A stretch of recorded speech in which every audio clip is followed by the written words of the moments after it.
Welcome to the New Books Network. Hello, and welcome to New Books in Sociology, a podcast on the New Books Network. I'm Matt Dawson, Professor of Sociology at the University of Glasgow, and today I'm delighted to have as my guest Dmitri Shalin. Dmitri is Professor of Sociology at the University of Nevada, Las Vegas, where he is also Director of the Center for Democratic Culture. And today we are discussing, I'd say, his groundbreaking biography, Erving Manuel Goffman, Biographical Sources of Sociological Imagination, which was published by Routledge. Dmitri, welcome to the show. Good to be here, Matt. Thanks for inviting me. We're delighted to have you. So I think a good place to start is, can you tell us a bit about yourself and what led you to the study of Goffman and ultimately this biography? I was born in Russia, studied sociology at the Leningrad State University, and got my PhD from the Institute of Sociology in Moscow. My first encounter with Goffman goes back to the early 1970s when a group of American students came to Russia. One of them, Michael Sachs, gifted me a book, Interaction Ritual, written by an author whose works were not available in translation. I did not know then that Goffman's family had Russian Jewish roots, but his concept of face work and self-presentation struck me as well suited for Soviet realities. Face does not belong to the agent, Goffman famously claimed. It is on loan from society, which can withdraw it from the recalcitrant, leaving those who fail to follow the script embarrassed and ashamed. Indeed, Soviet citizens lend their faces to the state, construct Potemkin villages, and project the image of happy campers amid socialist squalor. Now, dissidents face reprisals. Their very sanity is suspect. They could be locked in a psychiatric ward, and those hard set against the regime might be kept there in psychiatric facilities until they give up their delusions and accept the official definition of the situation. Now, you can check Anton Chekhov's famous novella, Word Number 6, to see how far back in Russian history that trope of Potemkin village and controlling your face goes. After reading the book, I thought, well, how can I find more about Erving Goffman? And it was not until 1976, when I emigrated to the United States, that I got a chance to read more of Goffman's work. That's when I discovered in a famous study he published under the title Asylums, this quote: "A small group of pet inmates who handled the task of escorting visitors around the institution's Potemkin villages I spotted." That's where Goffman did his famous study of St. Elizabeth Hospital, and he spotted the team of inmates who would be impressing visitors. What a happy campers they are in this mental illness facility. Now, it took time for me to get my barracks in the United States, improve my English. I enrolled at Columbia University, did my round of graduate work again, and got a PhD from Columbia. My research was primarily in theory, in pragmatism, interactionism, but around 2007, I started the Erving Goffman Archives. Among the factors fueling my interest was an emotional affinity I felt with Goffman, the tendency to use face work as a distancing device, signaling the gap between public and private selves, reliance on irony rather than direct speech to register disagreement. I approach Erving students, relatives who agreed to sit down for an interview, supplied invaluable documents, letters, memoirs, which are posted in the Erving Goffman Archives. That's how it started. Yeah, and it's really interesting you mentioned the archives there, because I think one thing that's really significant for this book, and you detail in an appendix the Erving Goffman archives and their centrality to the project. And obviously one of the reasons why they're so important is, as you detail in there, Goffman's papers have been sealed to researchers per his wishes before he died. So I wonder if you could tell listeners a bit about the type of things they might find in the archives. Uh, there are assortments of documents, some letters that Irving exchanged with various correspondents, educational transcripts that I collected from his Canada years and time he spent at the University of Chicago. There are memoirs written by people at my request and interviews that I conducted, which probably are not your traditional interview genre, more like dialogues. Sometimes we start with the memoir and then go on to discuss things. It's kind of memo view or intervoir when you start with interview and then go to additional memoirs and so on. I managed, with the help of John Laughlin, student of Goffman, to lay a hand on the frail transcript of Goffman's talk that he gave, I think, around 1974 on fieldwork. It was in very bad shape, but I processed it with some experts, and now it's available in archives, so people can listen to voice of Erving Goffman. I believe that's the only source where you can get some sense of a man in flesh and blood. There are some studies of Goffman's works that are available in public domain. I listed them there and made available at Click. Some correspondence which I had with various people like Herbert Bloomer, um, uh, Herb Gans, and Michael Delaney, Sharika Van, who agreed to co-direct the archives and worked with me till she died a few years ago. So there are a variety of documents there, which are widely used by scholars. I see that interviews and documents posted in Goffman Archives, EGE, Erving Goffman Archives, highlighted in various publications. Yeah, and there's a wonderful appendix in the book where you go into more detail on the archives. And if anyone does read the book, I would encourage you to read the appendix. Sometimes appendices get skipped, but it's hugely influential. And after reading the book, I went to the archive myself and found myself dipping into various things and realized I could spend hours making my way through the archives. It's a hugely rich and important resource, I think. So let's turn to the book. So, as you've already detailed, Dmitri, Goffman came from a family of primarily Russian Jews who had then migrated to Canada.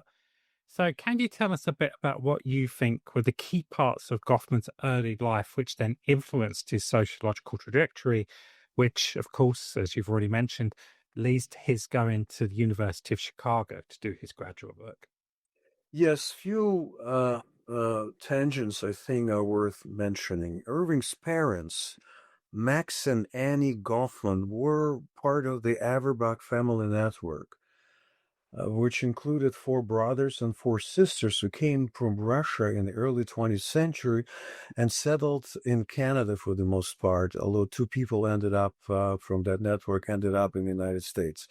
The Averbach family stuck together and helped each other through hard times. But there were strains between different branches of the Averbach clan.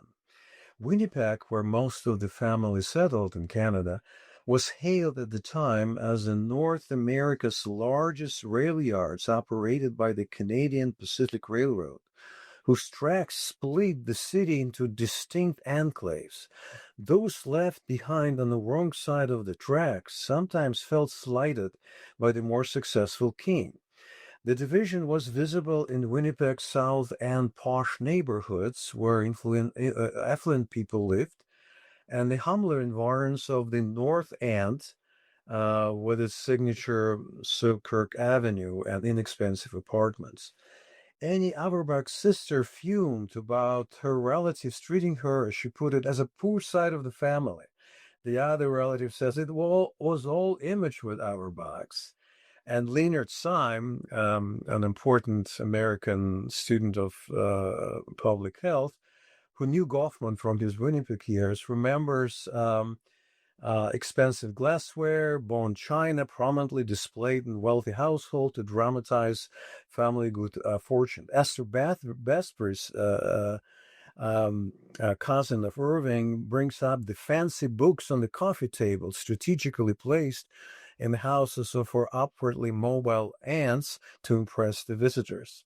So kids sometimes would be prohibited to play with their relatives, with the other cousins on the other side of the tracks, because for a variety of reasons.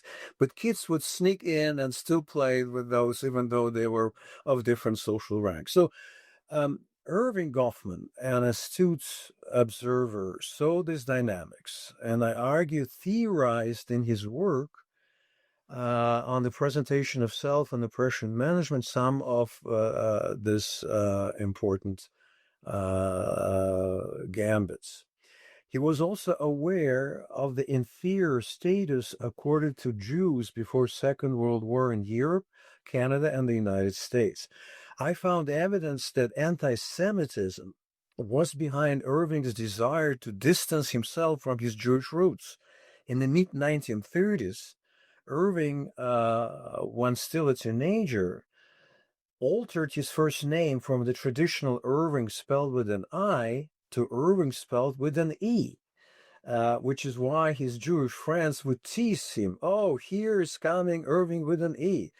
So Mandlowitz, Erving's friend from the Chicago years, told me that Erving was a Jew acting like a Canadian, acting like a Britisher. So there was some multiple masks that he was wearing to distance himself from his Jewish roots. And indeed, his son wrote to me, actually, Erving was anti-Semitic. I think it's overkill. There's evidence that he took pride in his Jewish origin, at least later in his life, but there were certainly important issues of this kind.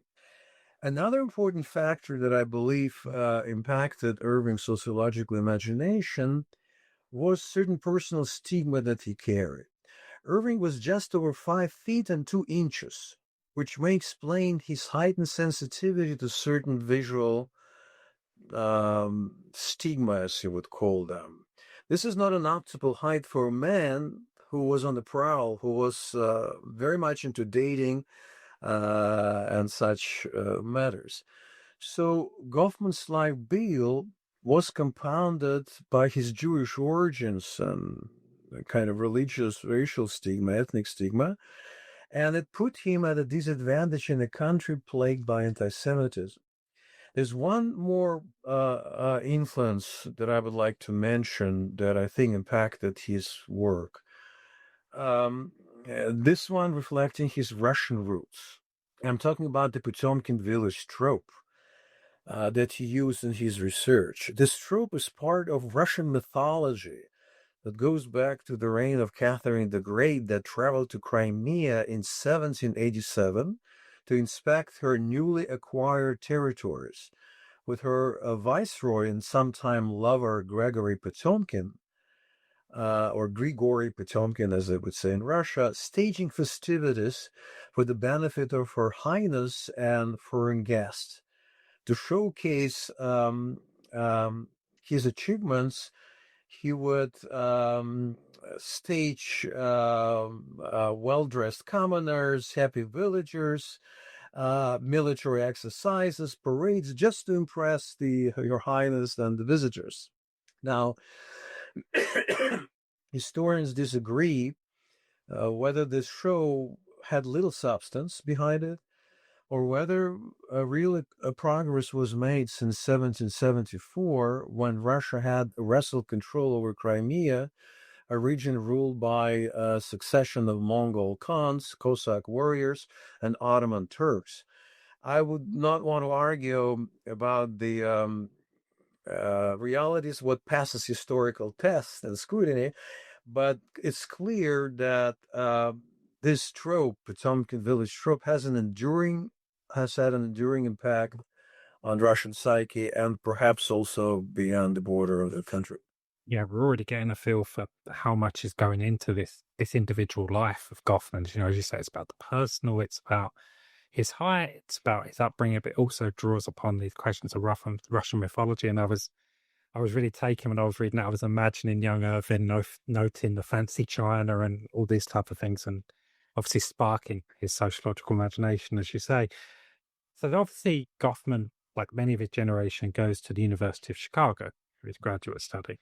And I was really struck when reading your discussion of Goffman at Chicago by the role of W. Lloyd Warner, who many of the listeners will know. He was a great sociologist on many topics, but most notably class and stratification in the US, which perhaps is most well known.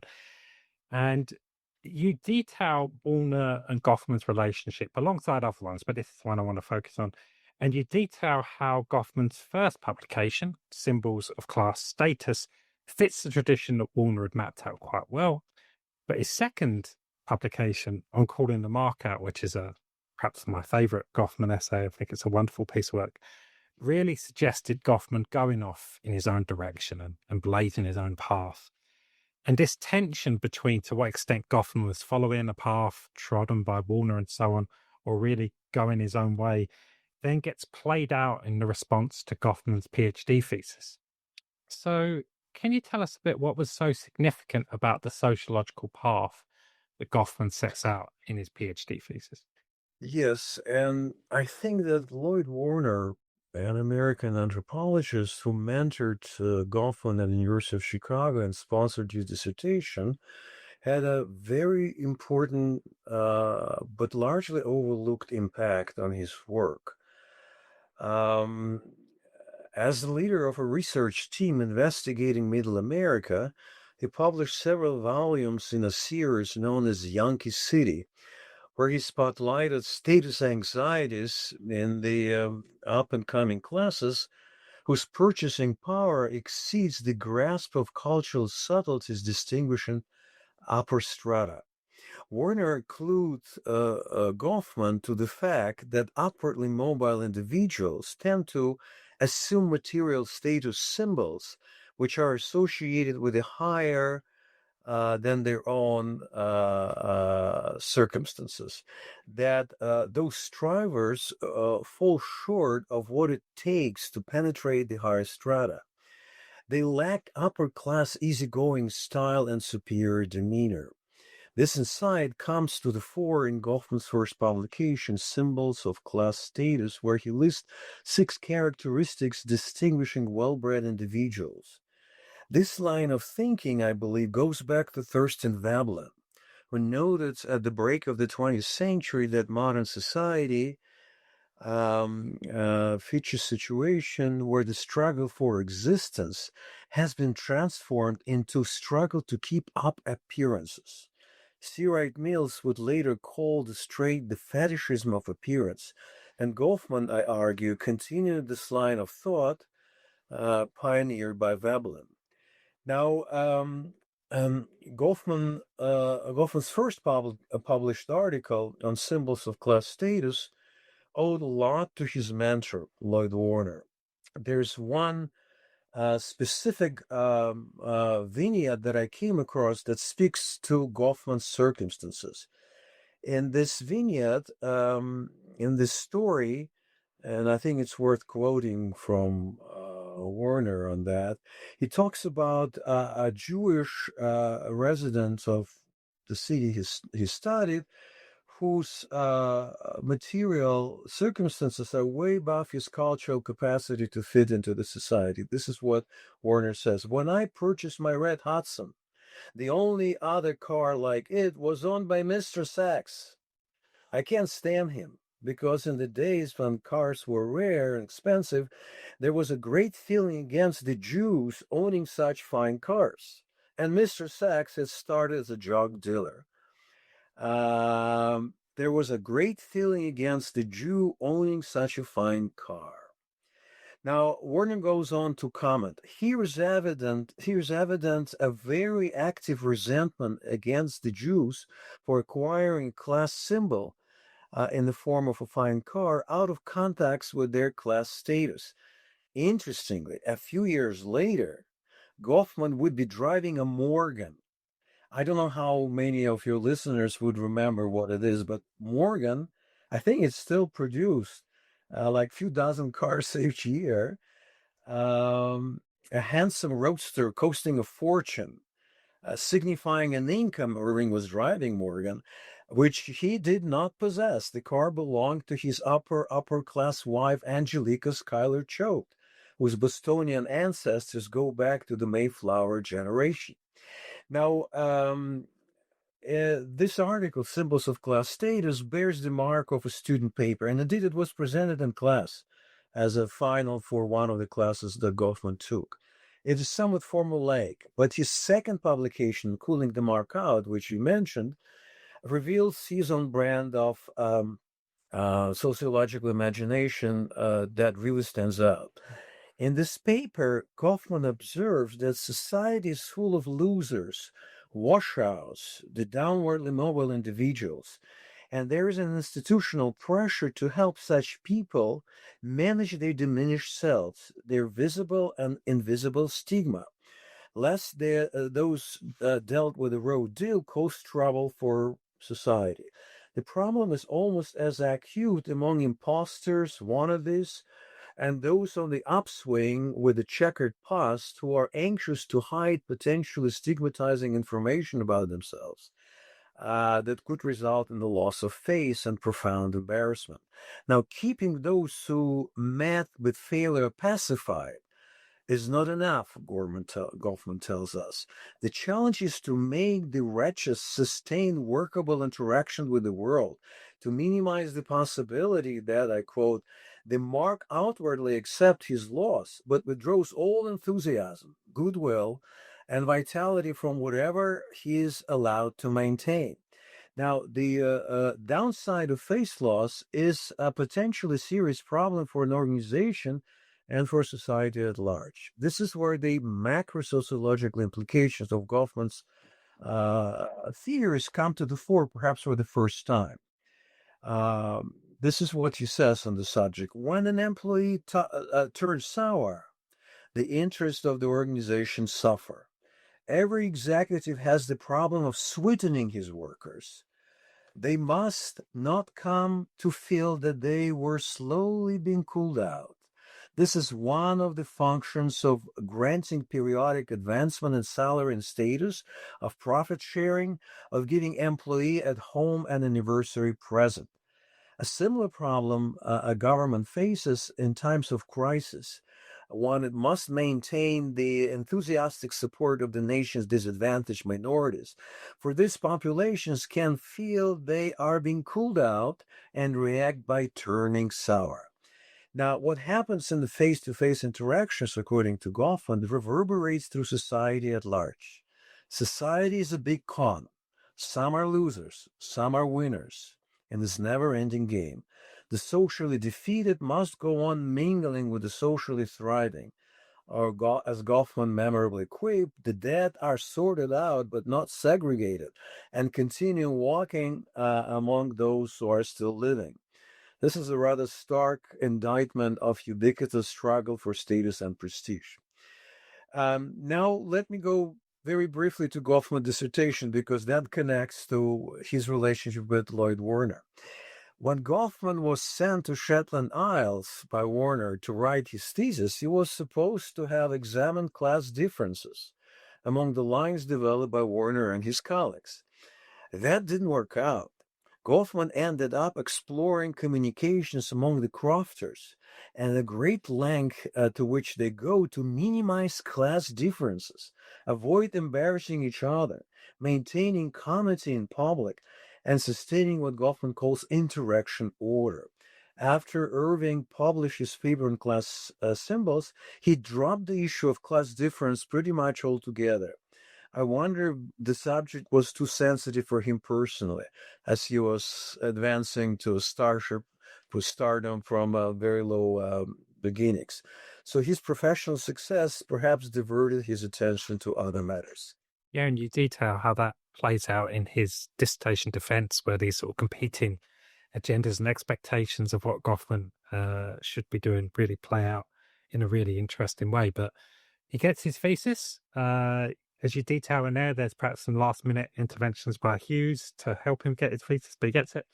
And then, of course, after the defense, for graduate students before and into the current day comes the job hunt. And this is especially significant for Goffman, given that, as you mentioned, he's married and also he's got a son by this point. He ends up at the National Institute for Mental Health, a position and influence we'll return to later on. But this period also sees the publication of his first and perhaps his still most read book, Presentation of Self in Everyday Life. And obviously, lots of things have been written about the presentation of self. But I wanted to pick up on an argument you make in there that I found utterly fascinating, which is where you talk about two, to this point, uncommented upon influences on that book.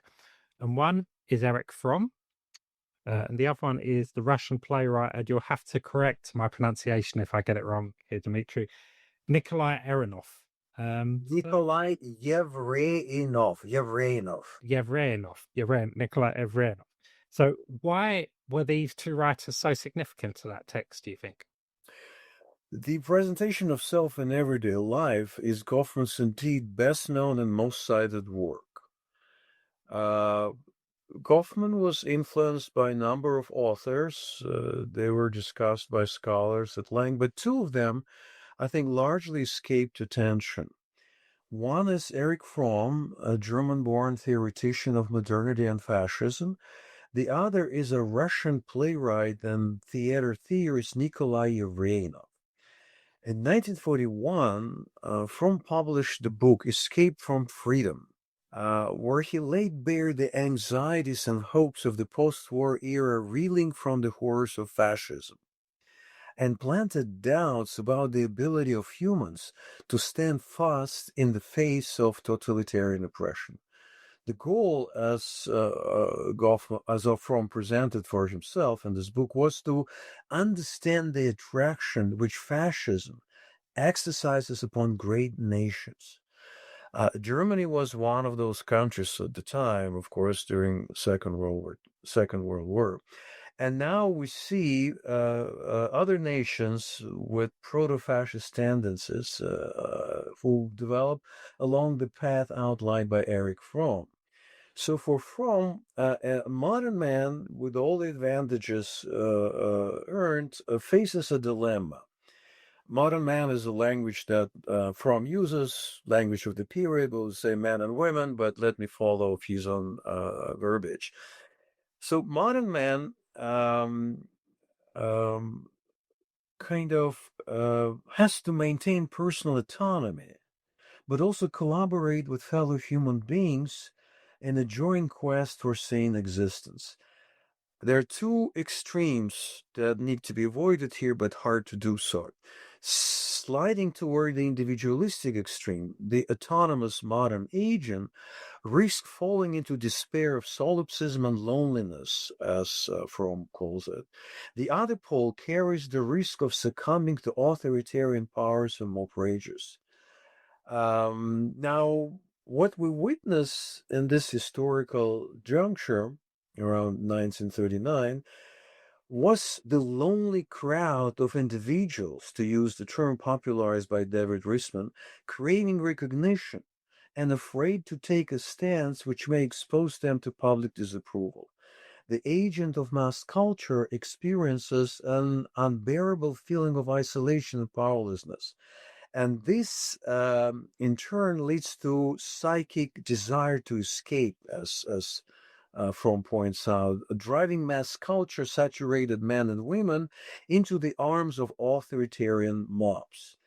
Market mechanisms exacerbate the tendency toward conformism, the desire to consume conspicuously in a way affirming group solidarity, to display a character agreeable and pleasing to everyone. And here is how Fromm articulates this insight. Since man cannot live doubting his identity, he must find the identity not in reference to himself, but in the opinion of others. His prestige, status, success are a substitute for a genuine feeling of identity. This situation makes him utterly dependent on the way others look at him, and forces him to keep up the role in which he once had found success.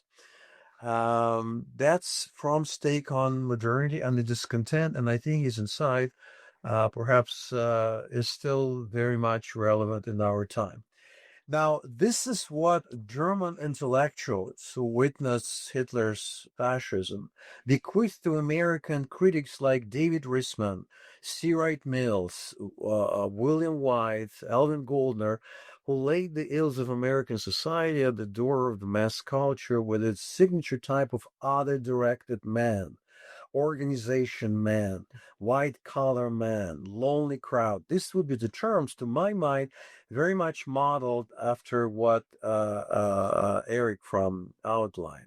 So the agent dwelling in the brave new world is bent on selling a favorable appearance of oneself to other middle class members, equally obsessed with appearances and anxious to please extant powers. The inside dopesters, as Risman wrote, can do nothing to change politics. He craves to be on the inside, to join the inner circle.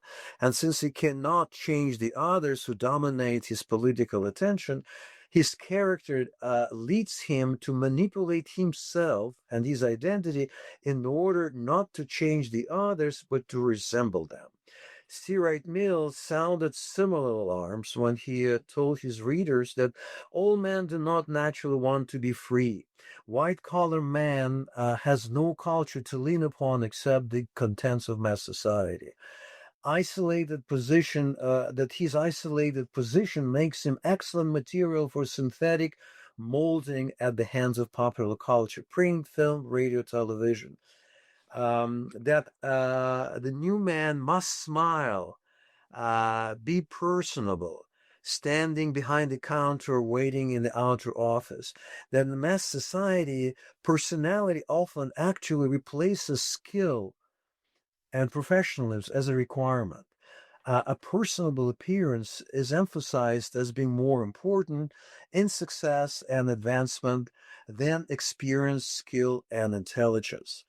That's what Mill says leads to self-alienation. And Alvin Goldner, to conclude, conjured up a pungent picture of the human agent beset by the ravages of modernity, the new bourgeois world of impression management, which is inhabited by anxious, other-directed men with sweaty palms who live in constant fear of exposure by others and of inadvertent self-betrayal. The sting of this attack, incidentally, was directed against Erving Goffman.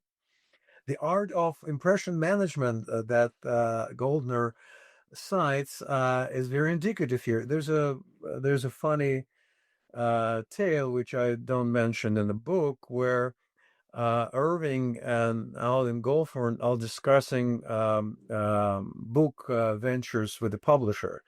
And Goldner complains that they really treat us like commodities. That's what they do. And Goffman says, that's all right, as long as they treat us as expensive commodities. So there was this dynamic. The two had a very close relationship. I did at some point. Goldner lived in the house that Goffman and his wife owned when Goffman went to Harvard for his sabbatical.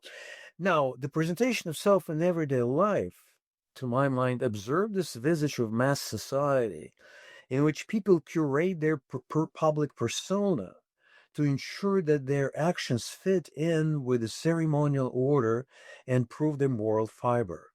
Or as Goffman put it, as performers, we are merchants of morality. The very obligation, profitability of appearing in steady moral light forces one to be the sort of person who is practiced in the ways of the stage. This line of reasoning, I believe, sheds light on the populism driving politics in our own times. Certain proto-fascists desired to be on the inside, to join the crowd, to expose your enemies and smite them off the face of the earth. Now, another precursor, and I understand I'm getting a bit long-winded, so if you want to stop me, feel free to do so. Another precursor of Goffman's dramaturgical theory is Nikolai Yevreynov, an early 20th century playwright, actor, and critic, theater director, and an author who developed a philosophy of theater that had an impact on Luigi Pirantella's drama of multiple realities, on Antonin Artaud's theater of absurdity, of cruelty, Now, Goffman rarely spoke about his Russian roots. All the more important is a testimony from Tom Burns, a Scottish scholar and a friend of Goffman, who said that Goffman once confided to him, I quote, that being a Jew, and a Russian Jew at that, explains a lot about me. Now, Burns didn't put much stock in this uttering, and indeed, how many Russian Jews who immigrated display Goffman's sensibilities. And yet, to my mind, it is very important acknowledgement on the part of Goffman. It seems that Goffman read Nikolai Evrenov's treatise, The Theater in Life, where the author developed a theory of stage management, precursor of impression management, as I believe it is, as a central feature not only of theatrical, but also everyday life. Evrenov published a series of books fleshing out his perspective on life as self-dramatization and ongoing performance conducted for others as much as for oneself. A collection of his essays was published in New York in 1927. It made an impression on theater goers where some of Evrenov's plays were staged. Goffman indeed probably was aware of this book and read it, as a number of his colleagues. That's what Goffman's students, Marvin Scott and Stanford Lehman, suggest. Now, the theater in life, this is how the book is translated from Russian into English. I believe better translation would be Life as Theater. Offers a panoramic view of dramatic performances, permeating nature and grounding humanity's collective well-being. Mimicry is ubiquitous in the plant world, where little creatures assume the likeness of insects, turf, little dry, sticks, etc. The acting flower pretends to be dead when it is alive, sterile while it is prolific, absent from the scene, though in reality in its present. Cat and mouse are trying to fool each other.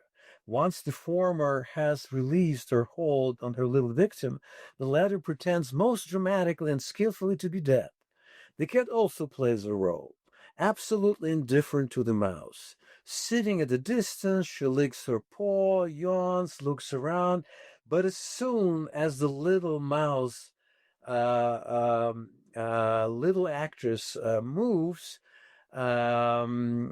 feigned carelessness disappears. The cat jumps up, takes to its heels. The cat throws off the mask and catches the mouse.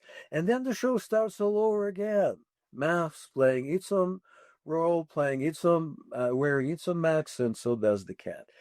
And here's a very interesting observation by Evrenov that I believe makes its way into Bateson famous theory of frame analysis. This is how Evrenov describes the dogs playing with each other. Here's a dog extending the invitation to play, made in a very characteristic manner, with legs wide apart, a position well adapted to facilitate the rapid trajectory of the body in flight. The other dog, in meantime, is a fine picture of hypocrisy. It looks about with complete indifference, as if the whole affair were nothing to it. And that's when the fun begins. As the leader springs forward, though not at full speed, and the other dog gives chase with enthusiasm. This is kind of frame analysis, invitation to play, or messages of play.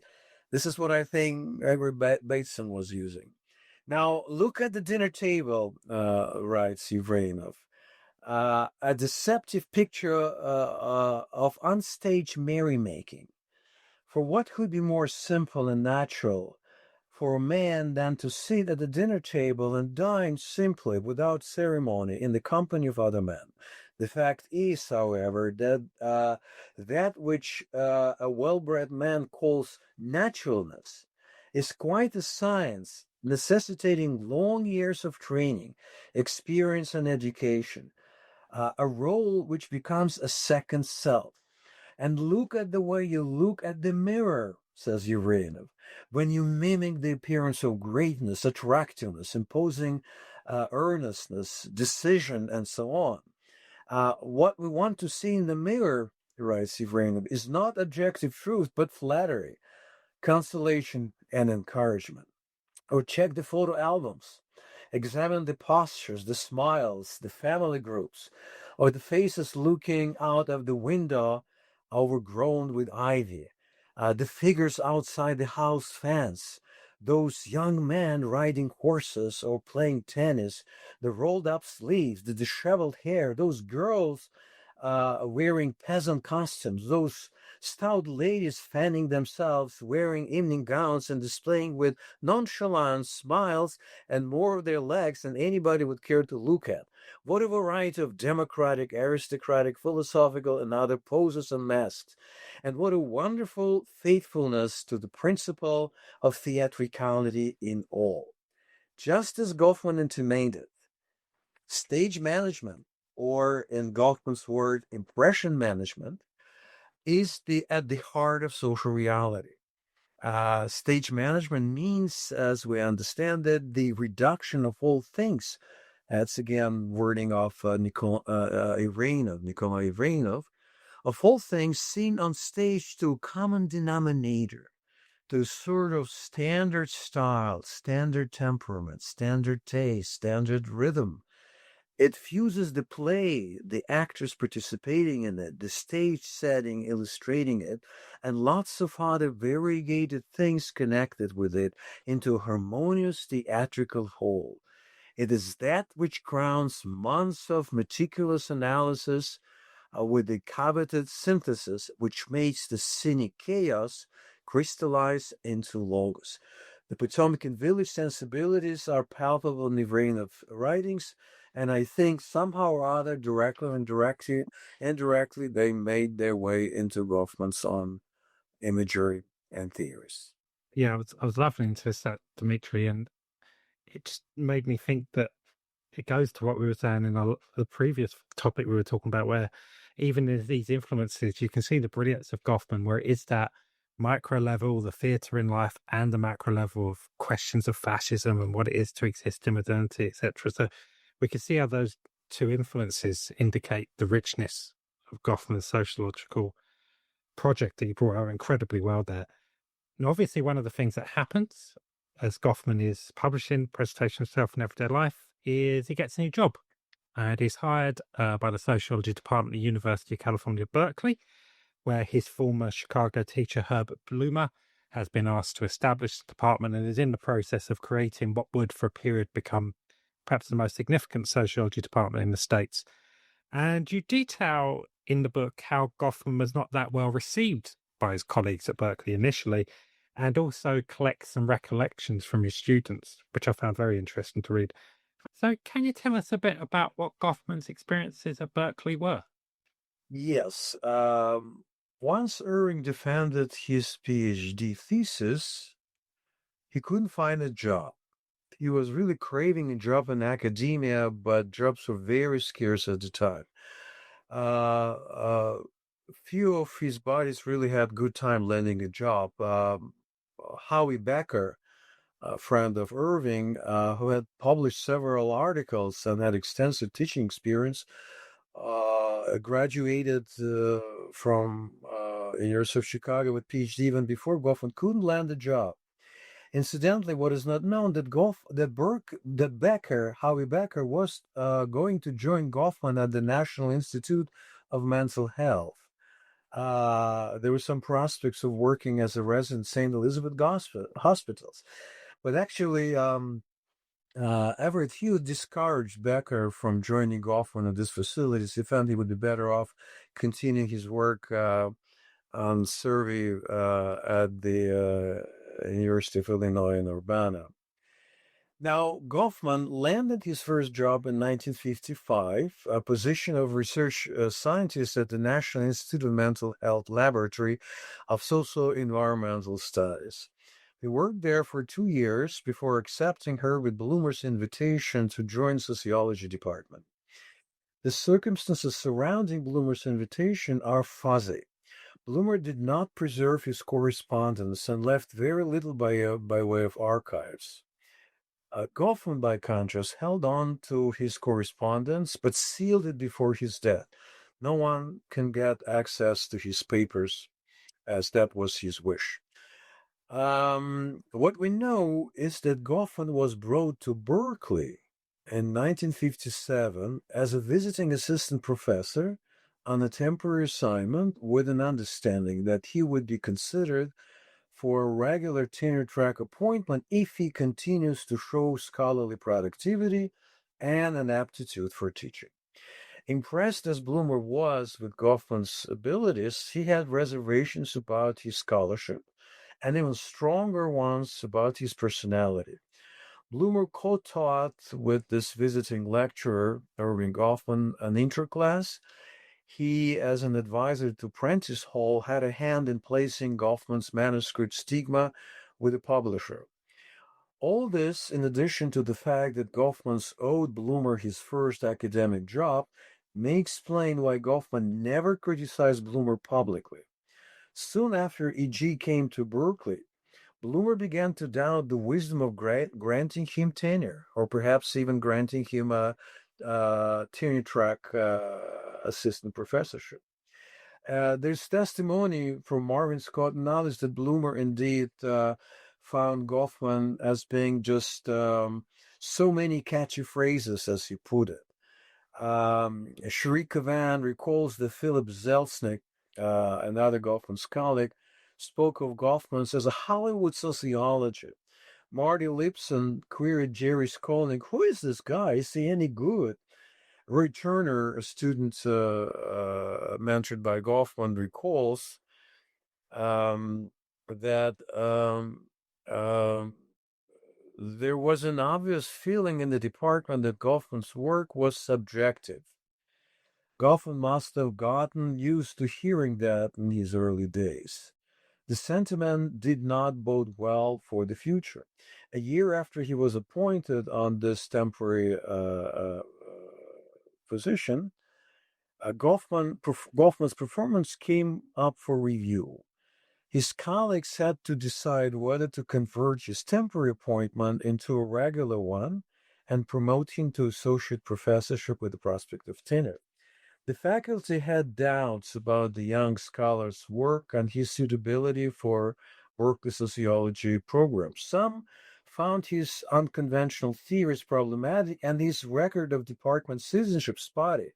Goffman didn't always appear for faculty meetings, was late, didn't take active part in governing department, and so on. Now, department chair Bendix at the time sent out inquiries from various scholars asking to assess Goffman's work and scholarship, especially from the standpoint of its theoretical significance. And he got quite impressive letters of recommendation. One came from David Schneider, an anthropologist who taught at Berkeley for a while before moving to Chicago program. He was a close friend of Goffman, who wrote, I quote, "I do not know of a leading person, either in the United States or in Europe, who approaches Goffman, either in quality or in quantity of published output or in intellectual stature." Now, I'll tell you, it's good to have friends in right places who could write letters of recommendation of that kind. So he got quite significant support. So at least for the time being, Goffman was able to continue in the department. Now, we should bear in mind that Goffman was exceptionally prolific. In 1961, he published two books. One was Asylums, right, on inmates and management of spoiled identity. The other was Encounters. Two more books came out a couple years later, Stigma, Behavior in Public Places. In 1961, the American Sociological Association bestowed on the emerging scholar the McIver Award for Presentation of Self. So, for all their reservations, Berkeley faculty was not the one to argue with success and productivity. So, the vote for Goffman's tenure was favorable. In 1963, he was awarded full tenure. And one of those books I wanted to turn to now, that, as you say, he started to churn out, which is Asylums. And most accounts of this book link it back to Goffman's time at the National Institute for Mental Health, which we've already mentioned. And that's obviously true. That was hugely significant for the fieldwork that Goffman undertakes at St. Elizabeth's for the book. But in your biography, you have this fascinating chapter entitled Coping with Madness, during which you discuss the influence of Goffman's wife, who's already come up, who was Angelica Schola Goffman-Choate, or Skye, as she was known. Skye had significant mental health problems and sadly ended up taking her own life. So can you tell us a bit about the role of Skye in Goffman's change in views towards the topic of mental health? Angelica Schuyler Choate Goffman, that would be her full name once she married Erving. Barely anyone at Berkeley knew about Schuyler's history of depression that had brought her to the attention of psychiatrists at Bethesda, where her husband did ethnography in St. Elizabeth Hospital. However, her colleagues at Berkeley spotted Skye's tendency to get overexcited about a job, and she was into everything when she was working at the service center. And then after being overexcited, she would drop out of sight, sinking to depression. No one was more aware of the problem than Schuyler, or as she preferred to be called, Skye herself. She was in treatment for most of her life. She knew her family history gave her reasons to pay close attention to her mental health. Skye's uncle, Harry Crosby, founder of Black Sun Press, an upper-class socialite and a poet who spent the last decade of his life as an expatriate in Paris, committed suicide in 1929 at the age of 31, with his mistress lying by his side in a hotel room with a bullet in her head. That was a front-page news, the scandalous life of death of Harry, discussed on both sides of the Atlantic as a cautionary tale of what awaits bohemian, boozing, opium-smoking rebels, snubbing high society's genteel norms and mores. Much less is known about the life and death of Henry's sister, Catherine Schuyler Crosby, mother of Schuyler, future Goffman's wife. Catherine put a gun to her head and ended her life in 1959, a few years before Schuyler's death from suicide. Catherine was married to Robert Bernard Choate. Robert Bernard Choate, who was a publisher of the Boston Herald. Now, we don't know much what happened with Catherine, why she decided to end her life. Some biographers of Henry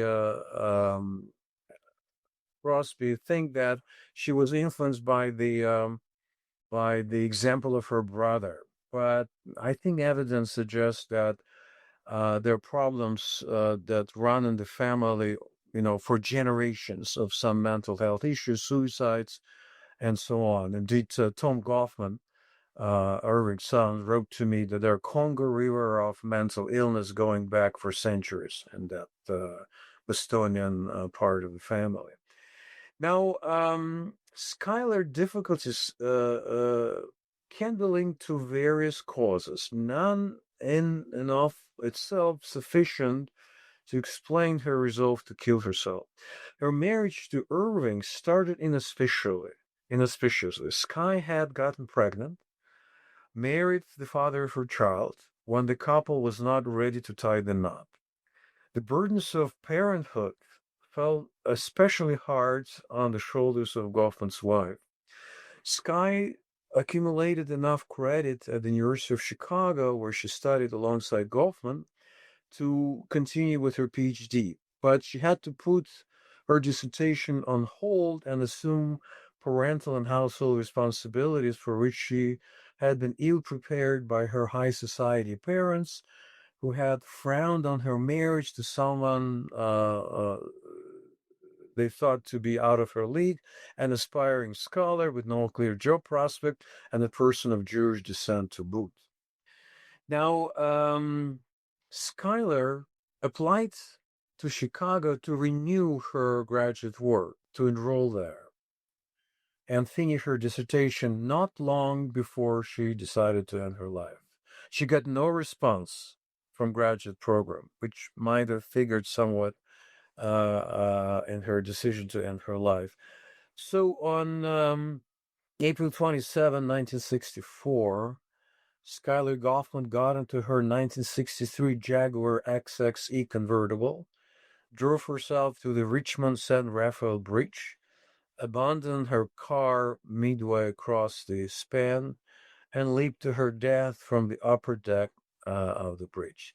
The obituary published next day in the Auckland Tribune indicated that Angelica Schuyler Goffman, age 35, became the second known suicide victim who jumped off the Richmond San Rafael Bridge. Not San Francisco famous Golden Bridge, but very different place, which people usually overlook. They believe that it happened in different location.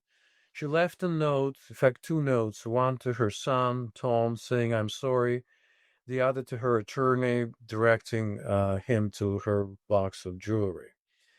At this point, Goffman's outlook on mental illness began to change. In behavior in public places, he still bristled at the label mental illness and decried the power to stigmatize, explaining that a patient classified as regressed seems without fail to give the impression that he is utterly different from ordinary human beings. A feeling, Goffman notes, incidentally, that sociologists are familiar with from the studies of caste and social class. In 1964, he published a paper, Mental Symptoms and Public Order, where he still continued to express the notion that symptomatic behavior of mental illness could be seen as a form of social misconduct, in the sense that Emily Post and Amy Vanderbilt recognized the term. Now, that was a view of social psychiatry enthusiasts, such as Melvin Cohn, for instance, who was Goffman's friend at National Institute of Mental Health, and who suggests that Goffman's take on and theories of mental illness actually reflected his wife's experience. He was adamant about that, and everybody he thought who knew at the institute believed that as well. Now, Melvin himself was a theorist of schizophrenia as a social phenomena, especially common in lower social strata, where parents do not properly orient and educate and socialize the youngsters who are not prepared to cope with the complex realities of the adulthood. A theory that was controversial, that didn't quite pan out later on. But he was even stronger, Melvin Cohn was even stronger opponent of traditional view of psychiatrists than Erving Goffman. Now, fast forward to 1969, where Goffman published the paper, The Insanity of Place. Several things leaked from the pages of this piece published in the journal Psychiatry, and then reprinted a couple years ago in the book Relations in Public. The author does not mention any of his prior work on mental illness, not even asylums. Gone are scarecrow quotes, quotation marks surrounding references to sickness, mental illness, psychosis, and their cognates. Without trace of irony, Goffman refers to sick persons while painting the broad brush picture of a family devastated by the unpredictable behavior of a disturbed member. The reader gets an earful about the patient who is crazy, a life in which a family member behaves himself insanely, the household which can become a hospital away from the hospital, the insanity of place which offers no escape to the family coping with mentally hobbled member. Now, if you take kind of this last passage from this article, The Insanity of Place, published and written and published a couple of years after his wife committed suicide, he says, the manic is someone who does not refrain from intruding where he is not wanted, where he will not be accepted, or accepted only at the loss of his value and status. He does not contain himself in the territories allotted to him. He overreaches. He does not keep his place. End of quote. The last statement is a stunning reversal of what Goffman argued in Asylums, where the refusal to keep one's place signified longing for freedom, marking the unwillingness to submit to repressive environment. Now the refusal to keep one's place is treated as a sign of insanity.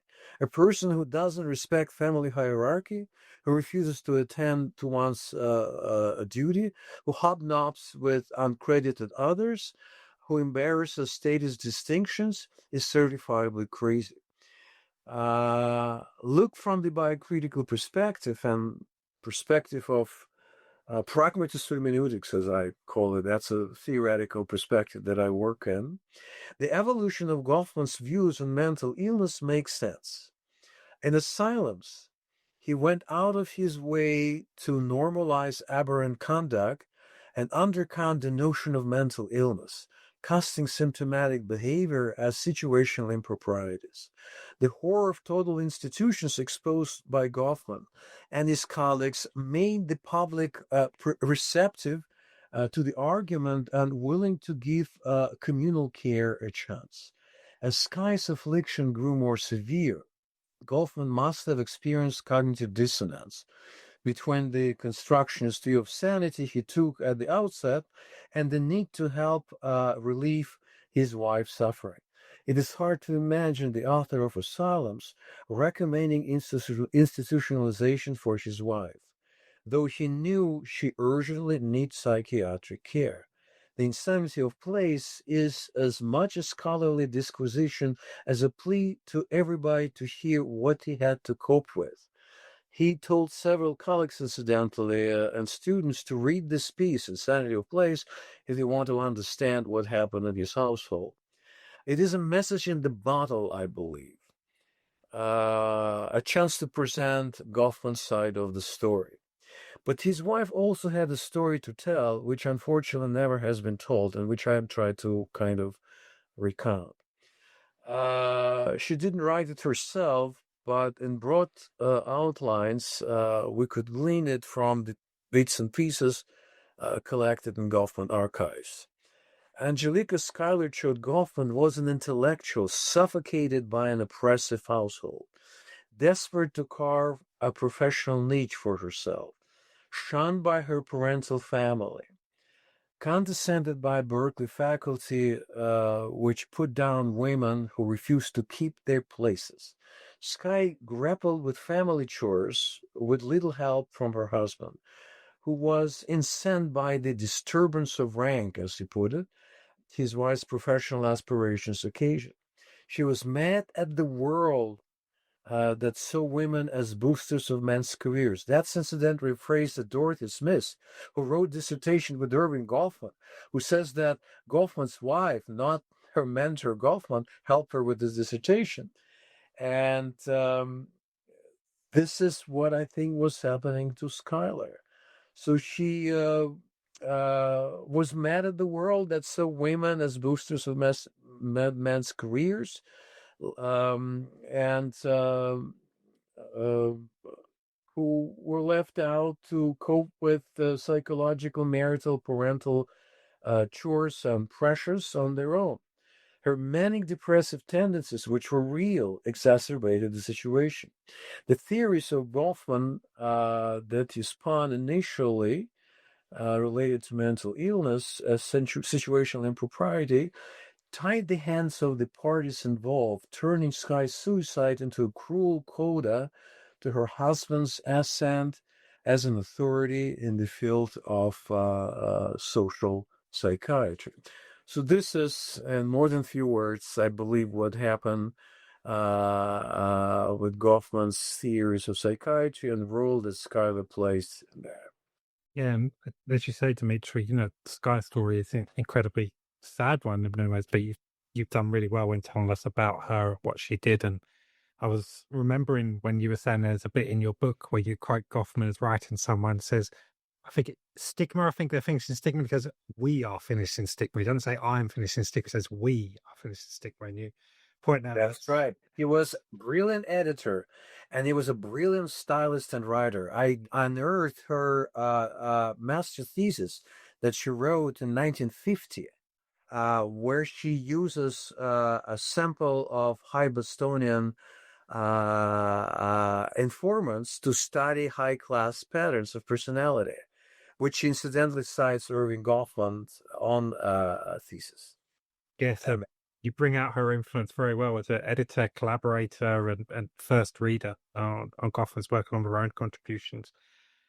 So, shifting somewhat, we've already discussed Goffman's two most famous field sites, Shetland for his PhD dissertation, and then St. Elizabeth's for asylum. But you hold up a third major field site of Goffman's, and that's Las Vegas and its casinos. And this period of what, when I was starting my studies, was called Goffman in Vegas, was often held in a bit of secrecy and a bit of mystery. Uh, Partly since we only really got the one article that Goffman published. He publishes this article called Where the Action Is, which is a wonderful piece of research, but he didn't publish a monograph on his work in Las Vegas, which it seems like from what you detail here, he told various people was coming at some point. But the account you give is amazing, and we could talk about it forever. It includes possible mob connections. It includes Goffman learning to count cards. It includes his working as a blackjack dealer. It includes him perhaps being taught a lesson, quote, by local thugs until eventually being banned from Vegas as both a player and a dealer, a blackjack, which was his game.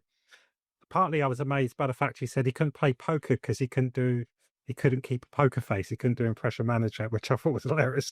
So, as I say, we could spend ages discussing the twists and turns here, but I guess a good question to ask is simply, why do you think Goffman was so interested in gambling? Yes. Now, how did Goffman develop an interest in card playing?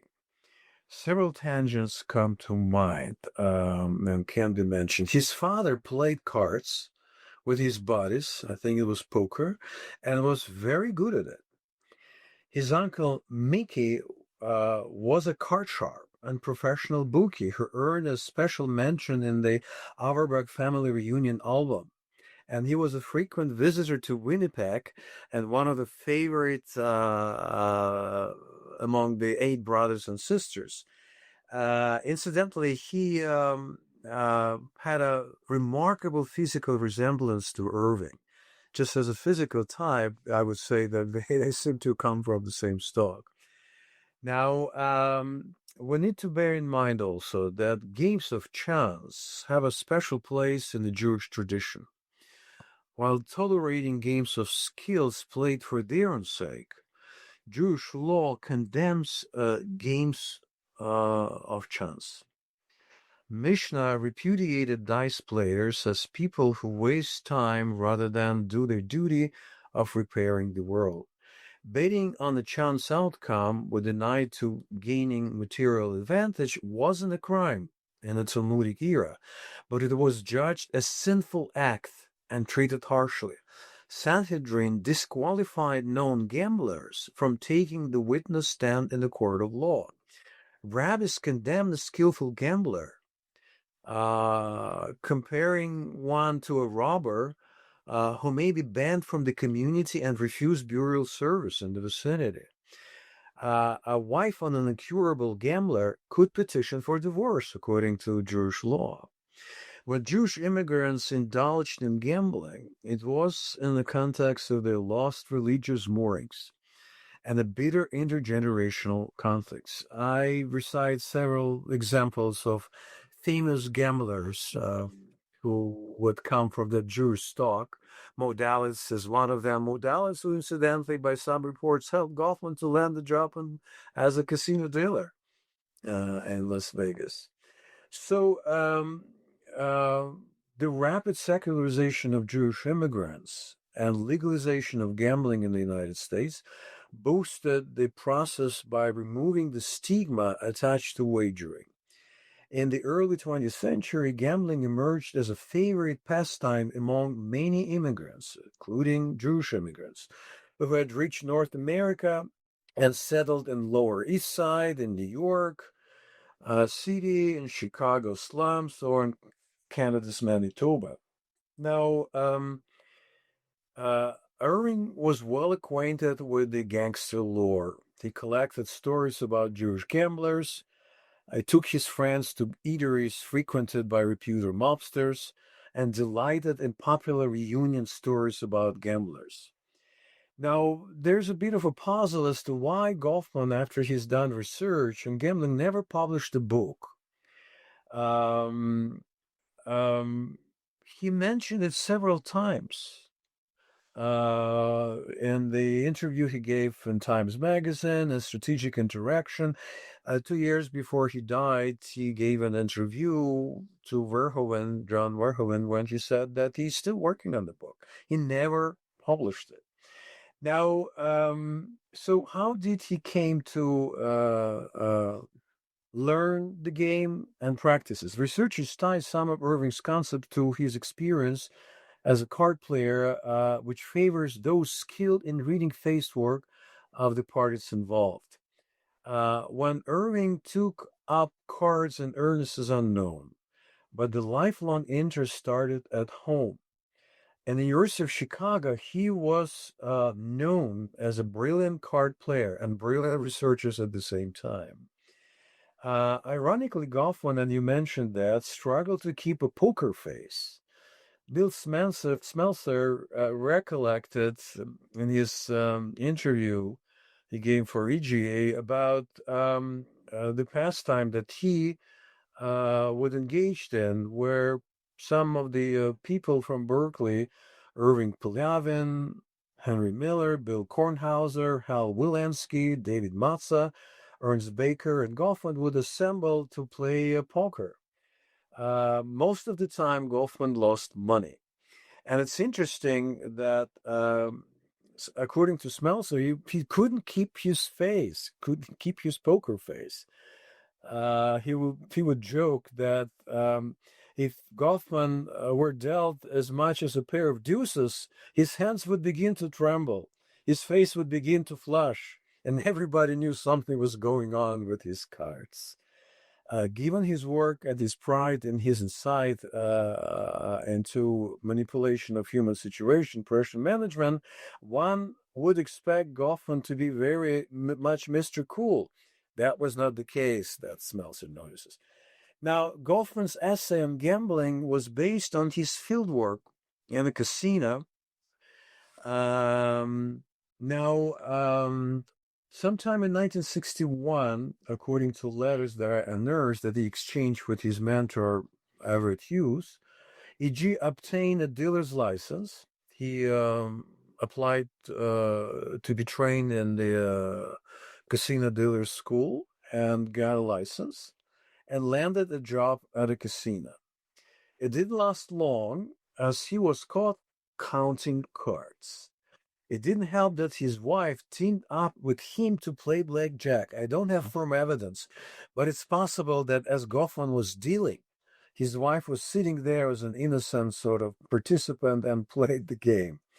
Now, Goffman also teamed up with Ira Sisson, a Berkeley statistician. After the two were caught counting cards, they were blacklisted and banned from casinos. Both men knew the basic system for card counting developed by Edward Thorpe. I contacted Edward Thorpe, who told me that Goffman contacted him and wanted to get some fine points on counting cards. So we have first-hand evidence that Goffman was skilled in that type of pastime. There are reports that Erving Goffman landed his first job in Las Vegas Casino via a distant personal connection to Mo Dalitz, a famous notorious Cleveland syndicate boss and later owner of a casino in Las Vegas. I met with Susan Dallas, Mo's daughter, and we talk about this intriguing connection. We will not go into this, as there are more important tangents to be considered. Now, the ball game that Goffman threw himself in was fateful, to use his own language. It was an epitome of what he defined as an event that spills over the boundary of the moment and contaminates parts of the individual's life to come. That's what faithfulness means. Something you do right now that spills over the boundaries of the situation and affects you perhaps for the rest of your life. His travels were not confined to gambling Venice. One day, Las Vegas sheriff had called the University of Chicago about, I quote, someone called Goffman, Erving, height 5 feet 2 inches. The man, sheriff complained, said he was a sociology professor at Berkeley while engaging in some nefarious activity. It's possible that Goffman spent a day or two in jail and might have been roughed by local, people associated with underworld and mob activities and such. We don't know enough to say definitively, but he certainly was engaged. There is a seminar that Goffman gave after his casino job was terminated, a seminar at Berkeley, when he proclaimed that this is an evil industry and he wants to have nothing to do with this anymore. And some of the students present said, what? Goffman wouldn't want to do with the industry like that? He spent his life studying such industry. Why is he so scared? What is he scared about? He has reason to be, as I try to document in this paper. So Erving Goffman's enduring contribution to the study of gambling owes much to his determined effort to breach the wall between betting practices in entertainment venues and risk-taking in society at large. Goffman went against common wisdom by applying the same standard to all areas of life marked by uncertainty and hazard. Across the social domains, he insisted, humans face risks and opportunities, balance chance and skill, and cut a figure bespeaking moral qualities. To be sure, there is a difference between gaming, and as I understand it, gaming is a challenge enjoyed for its own sake. Gambling associated with betting a value on the chance outcome and calculated risk taking in society at large, one hazards to fulfill an obligation or get ahead in life. Nevertheless, there are continuities, notably when it comes to fair play and cheating. By bringing into one continuum risk taking in all its sundry forms, Goffman underscored the fact that honorable qualities are found among professional gamblers, just as shady practices abound among risk takers in legal occupations, in businesses and companies. Correct are scholars who maintain that Goffman lifts gambling out of the moral abyss into which successive generations of commentators and reformers have consigned it. Now, I would just mention perhaps one more point here. That Goffman's treatment of virtues entailed in gambling, masculinity, keeping your face, integrity, gallantry, are very much masculinist virtues. He extolled in his work on gambling ethos that really shows sexist biases, which Goffman embodied in his own conduct, whether he was overcoming for his small build, smarting from depredations he suffered as a Jewish boy, or reacting to a hostile reception from his colleagues. Goffman was prone to take unreasonable chances and fight back where it was unnecessary and counterproductive. For Goffman, character and manliness are the same thing. He says that virtues of gambler are not available to women.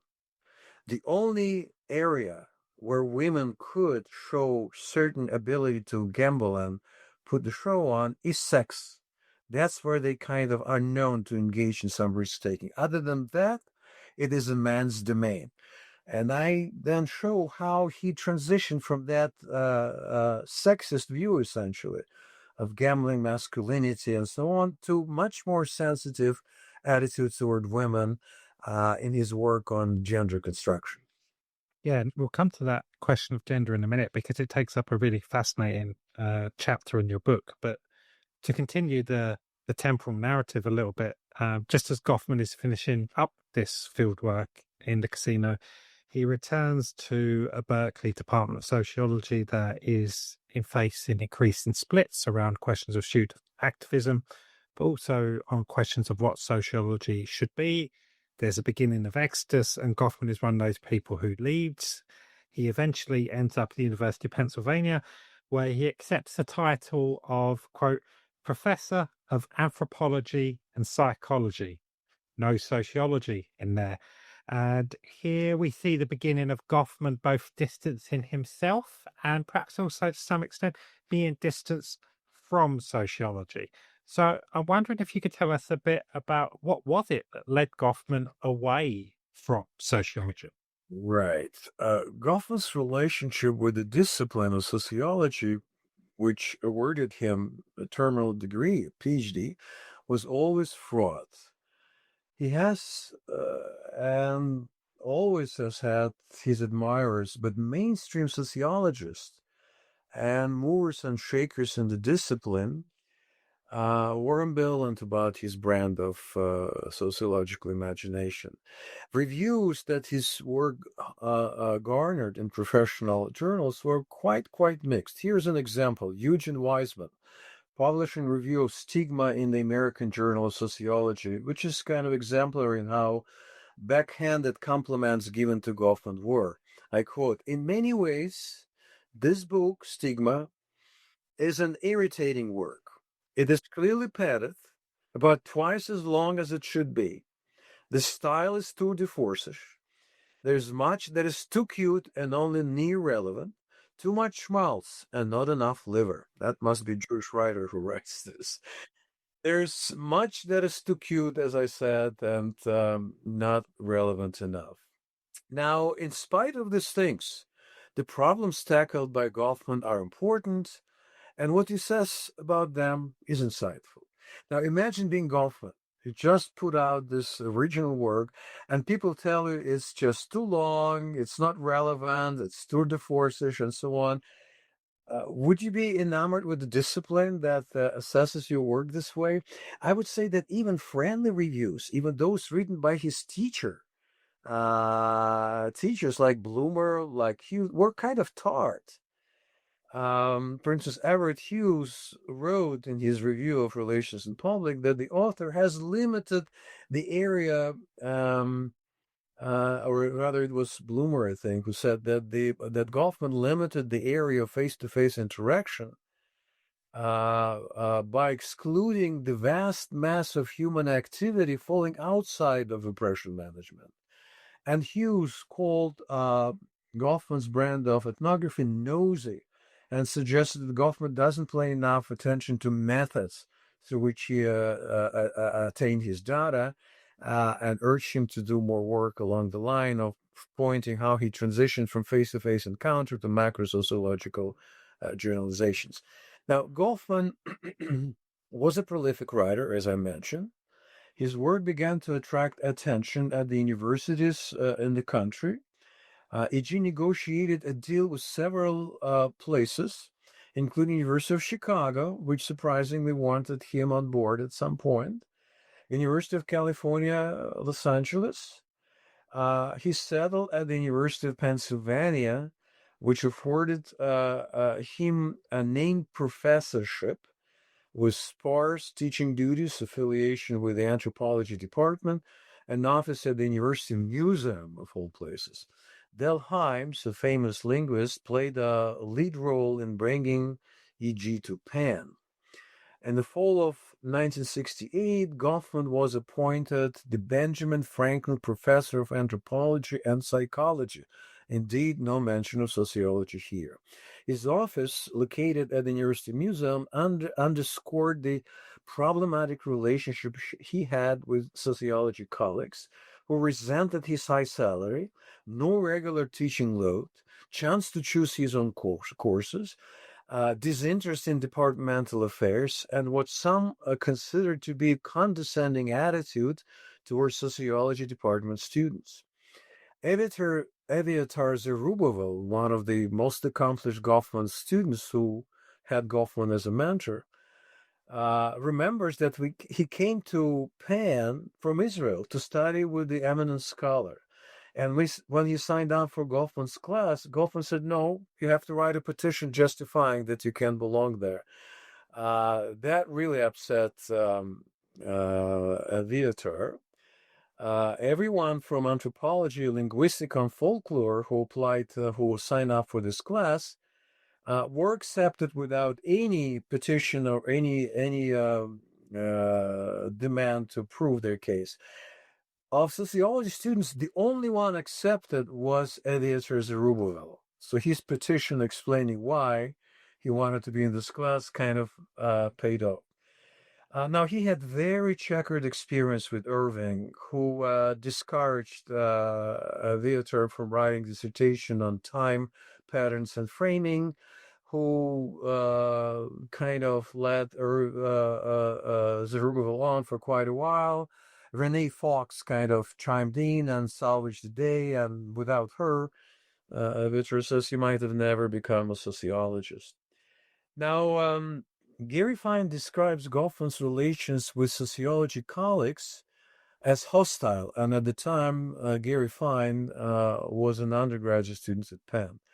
Things improved somewhat when Renee Fox became department chair, and early years improved as she secured for Goffman a voting appointment in the department, but Erving's commitment remained in the interdisciplinary group that included folklorist Del Himes, linguist Bill Labov, ethnographer John Swets, anthropologist and student of visual media Sol Worth, and a few other scholars who formed an influential but marginal group of social scientists who worked on the margins of different disciplines.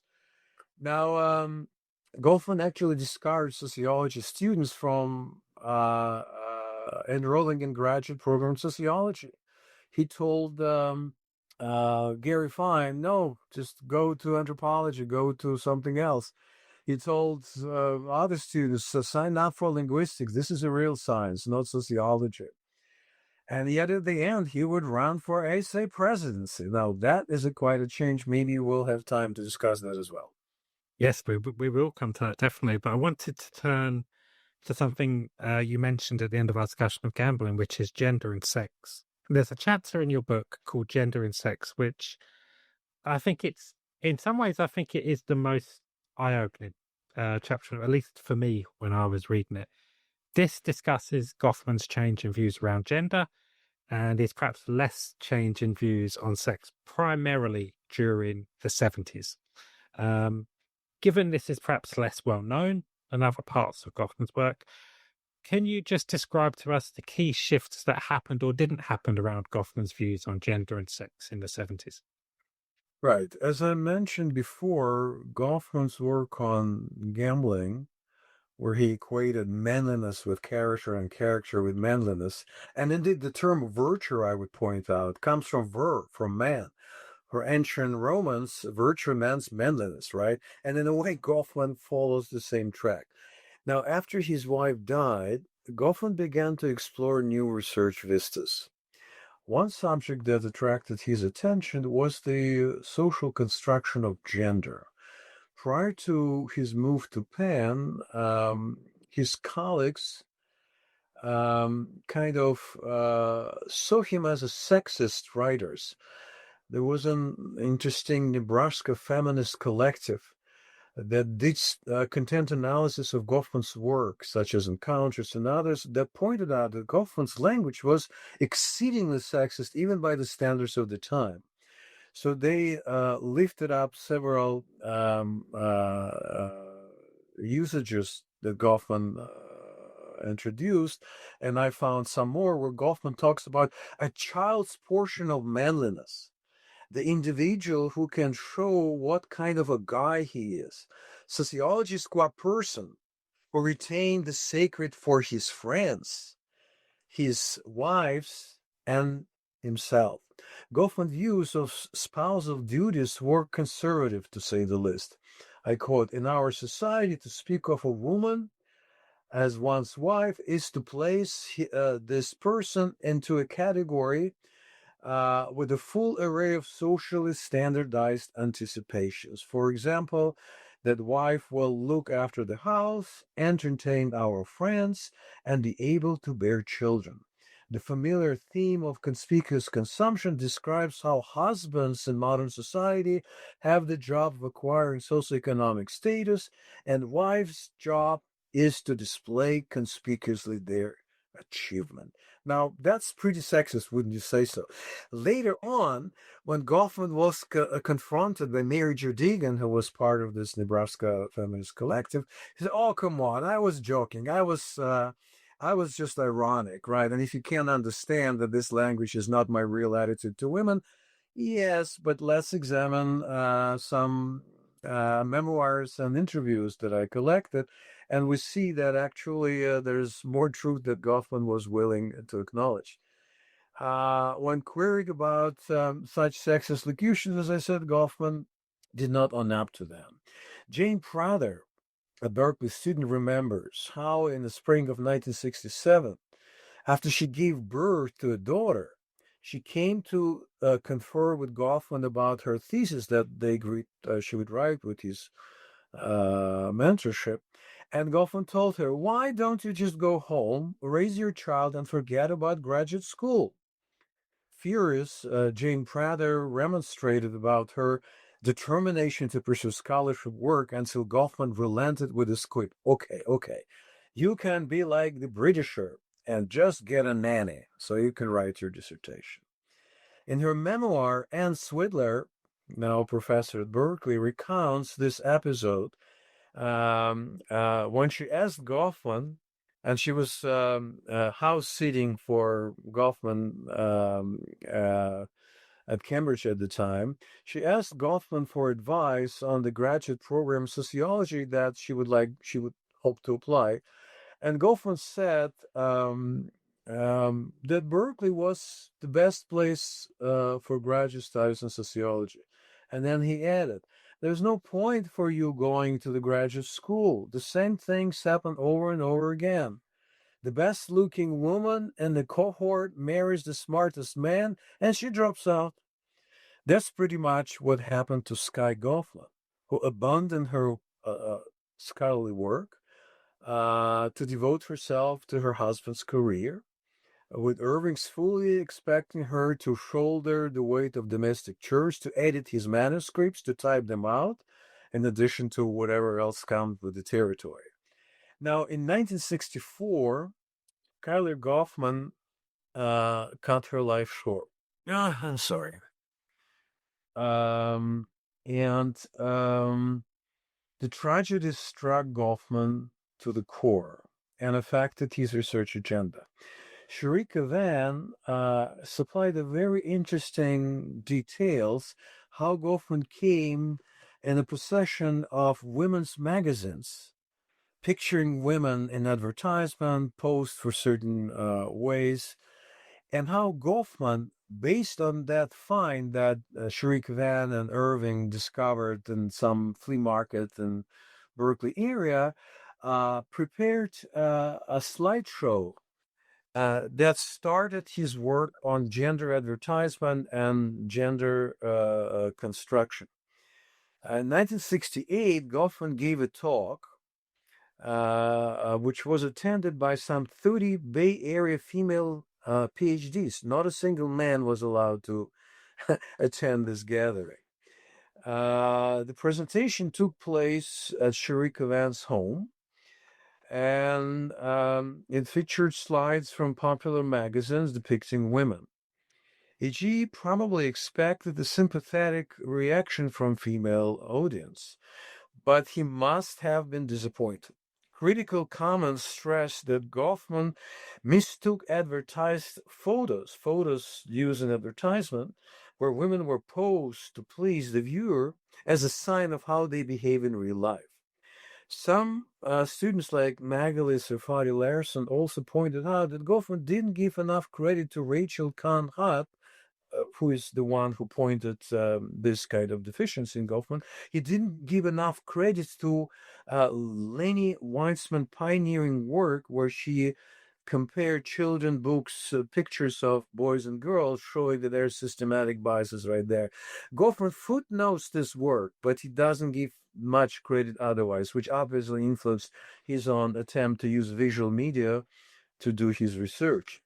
Other critics who attended this presentation suggested that Goffman talked as if these were not pictures but real people.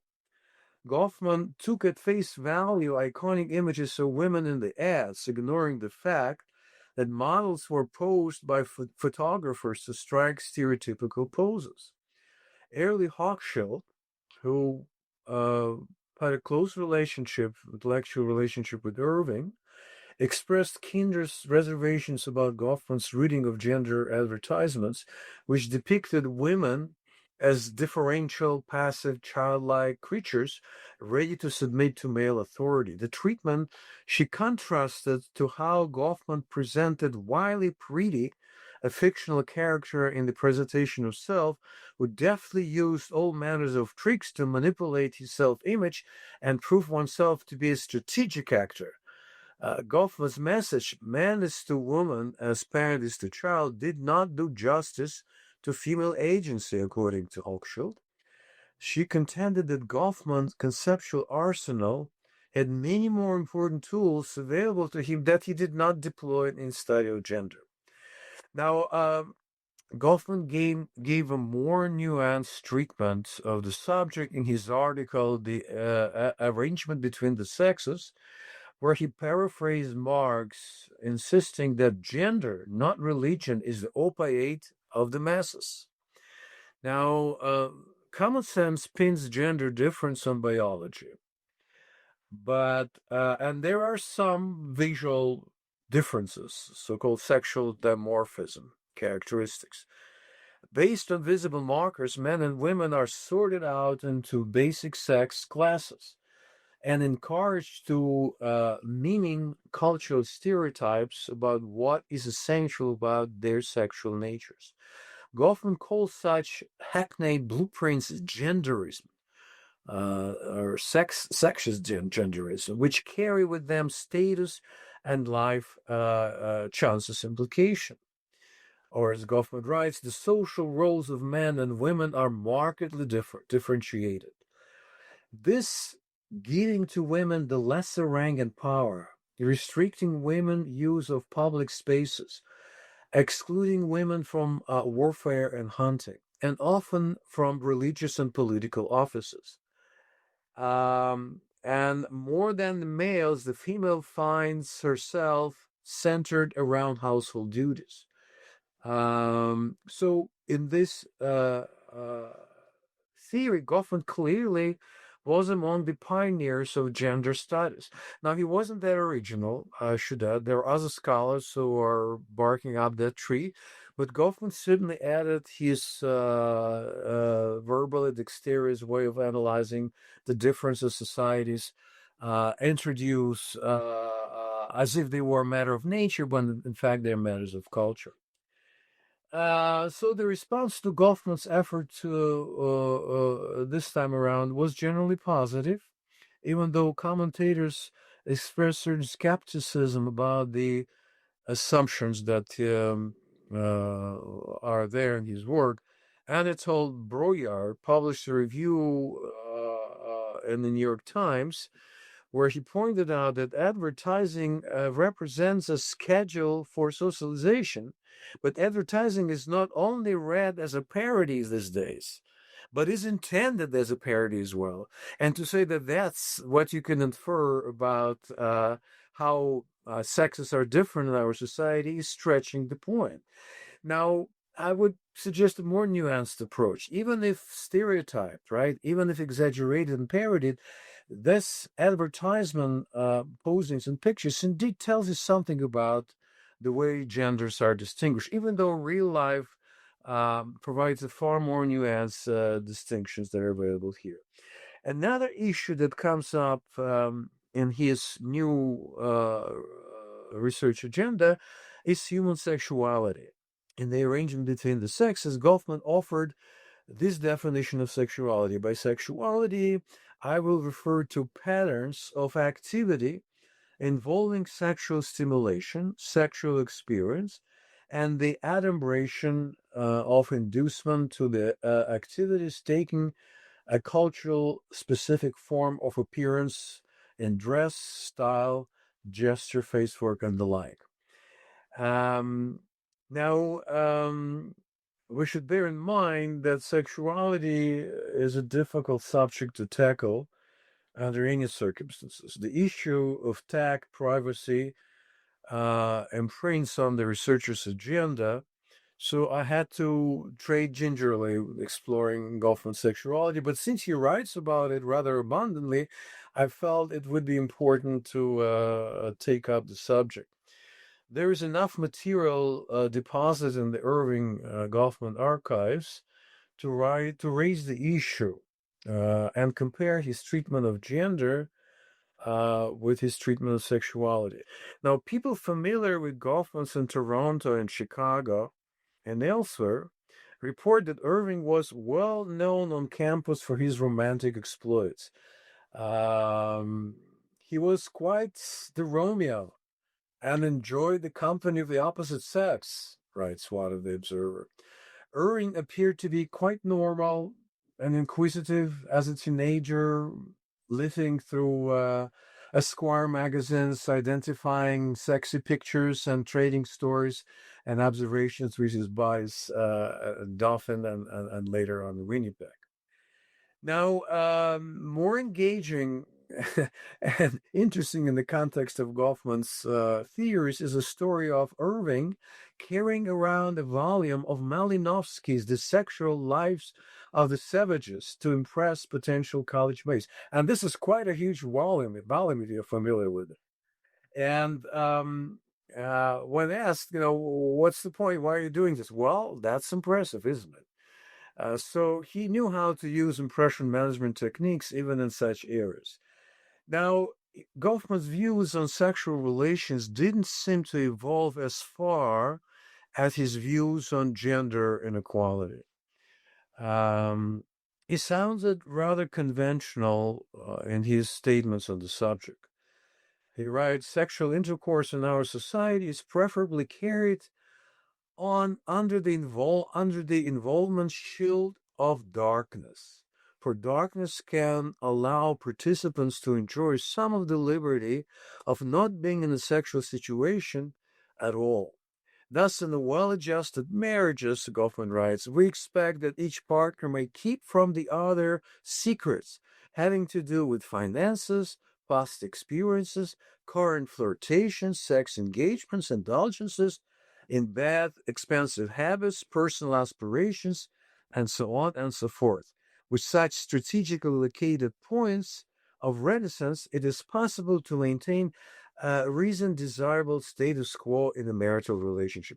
Now, to me, this is rather a broad statement of what marriage is like, which probably reflects something of the marriage that he was selling himself. Now, Goffman talks about sex, but never about love or romantic relationship. The term love is absent in his book indexes. It shows up in Goffman's text chiefly as making love, lovemaking, and so on. He sounds rather acerbic on the subject. He would say in one of his quips that I bring up, many men have traveled distance to make love, but few presumably have done so to hold hands and have romance. Okay, well, that's a peculiar view. I sense in Goffman the uneasiness about embodied action enjoyed for its own sake, and that steering emotions and produce euphoric affect. The body for Goffman is a medium for symbolic representation and display, rather than a source of pleasure and creativity. As he put it early on, Body is a peg on which social manufacture is sunk for a while. Now, mind you, in Stigma and Beyond, he shows body is a lot more than a peg. It's a suffering, pain capable evolutionary product, and he has very eloquent things to say about it. But still, emotions related to the body and sex tend to be acerbic, tend to be negative affect related rather than euphoric. So, while Goffman telegraphed his critical attitude toward the sexist gender order, he seemed comfortable with the sexual prejudices of his time, goading men to draw women to what I like this term, goading women in the situation of subordinate intimacy. I found this interesting expression that he uses. He doesn't present it as some part of the cultural repertory, but rather as evolutionary natural differences between the sexes. G saw courtship as a status-seeking sexual act, as a stage performance, and marriage as taking a gambling bet. The sexual order in Goffman text is not so much an absolute historical practice as a natural phenomenon based on primordial sex differences and biologically driven sex hierarchies.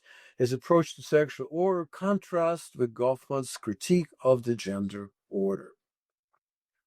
Yeah, a fascinating discussion. And you end that chapter with the accounting of his meeting with Mary Jo Deegan that you mentioned there, which is a fascinating discussion. And many will be familiar with Deegan, who unfortunately passed away a couple of years, and a very fascinating discussion of the interaction between the two of them. One of the Goffman books we haven't spoken about thus far is Frame Analysis. And Frame Analysis is Goffman's most philosophical and somewhat programmatic statement. It's often stood out among his books, and a number of readers have been put off it. I will hold my hand up here and say I haven't made it through all of Frame Analysis. I've only read some parts of it. I thought you did an excellent job discussing the book in here. But what I wanted to discuss with you is you use it as a springboard to discuss Goffman's tendency in everyday life to break the frame, or, to use the words of his son, to be a bit of a jerk, which is the way it's described in your book. So how then did Goffman break frames in his daily life? Fascinating subject. I can only touch upon a few dimensions of it as we are under time constraint. Indeed, Frame Analysis is most philosophical work of Goffman that shows his depth to a variety of important thinkers of his era, such as Gilbert Ryle, Ludwig Wittgenstein, John Austin, William James, Alfred Schutz, Kenneth Burke, and others. Now, I want to single out just one that I don't think is truly appreciated as a precursor of frame analysis, and this is Kenneth Burke. He indeed uses the term frame, and did use the term primary frame and a rhetorical frame. And I want to briefly describe what he's trying to do, because that helps you get a sense of Goffman, what Goffman is after, even though, as you said, you didn't make it through the book, and a lot of other people didn't. It's the hardest, perhaps, book to read, most ambitious, theoretical, philosophical one, but I think it repays the effort, and I'm trying to unpack it as best as I can.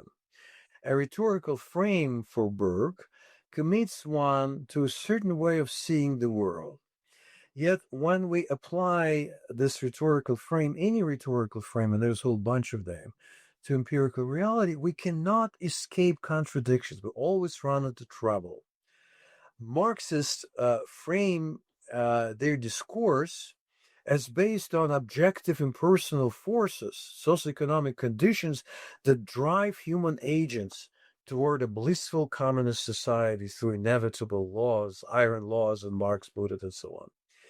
But when the exploited classes fail to rise to the occasion, Marxist theorists surreptitiously make room for the agency, for the party, Communist Party, for functionaries tutoring the proletariat about their real interests, trying to raise their consciousness, stirring them into revolution. That's not what original rhetorical frame calls for. There are objective forces, socioeconomic conditions. They drive proletariat as previous classes to change the regime. And yet, there's so much room for party activism, for raising consciousness. What Marxists are doing, they're forever running after the proletariat, trying to raise their class consciousness, not with much success, it seems. Now, there's one other example I want to cite from Kenneth Burke on what frame is, to which, to my mind, speaks to our time in particular. And it is his notion of what is democracy. And he says during World War II, there were two different frames to explain why Europeans succumbed to fascism and Americans never did so. So this is how Burke explains this difference. Democracy is felt to reside in us, in agents, intrinsically, because we are Americans, a democratic people. Democratic acts are derived from democratic agents, agents who would remain democratic in characters even though conditions required the curtailment of basic democratic rights and freedoms. But if one employed the scene-act ratio frame, it's a specific term that privileges agents versus material objective conditions, one might hold that there are certain democratic situations favorable to dictatorship. The assumption is here that prioritizes the agent over scene. A democratic people would continue to perform democratic acts and restore conditions favorable to democracy. But if you take a different reference frame, the privileges agent or objective materialist condition, then the situation is no longer democratic. Even an essentially democratic people will abandon democratic ways and become authoritarian.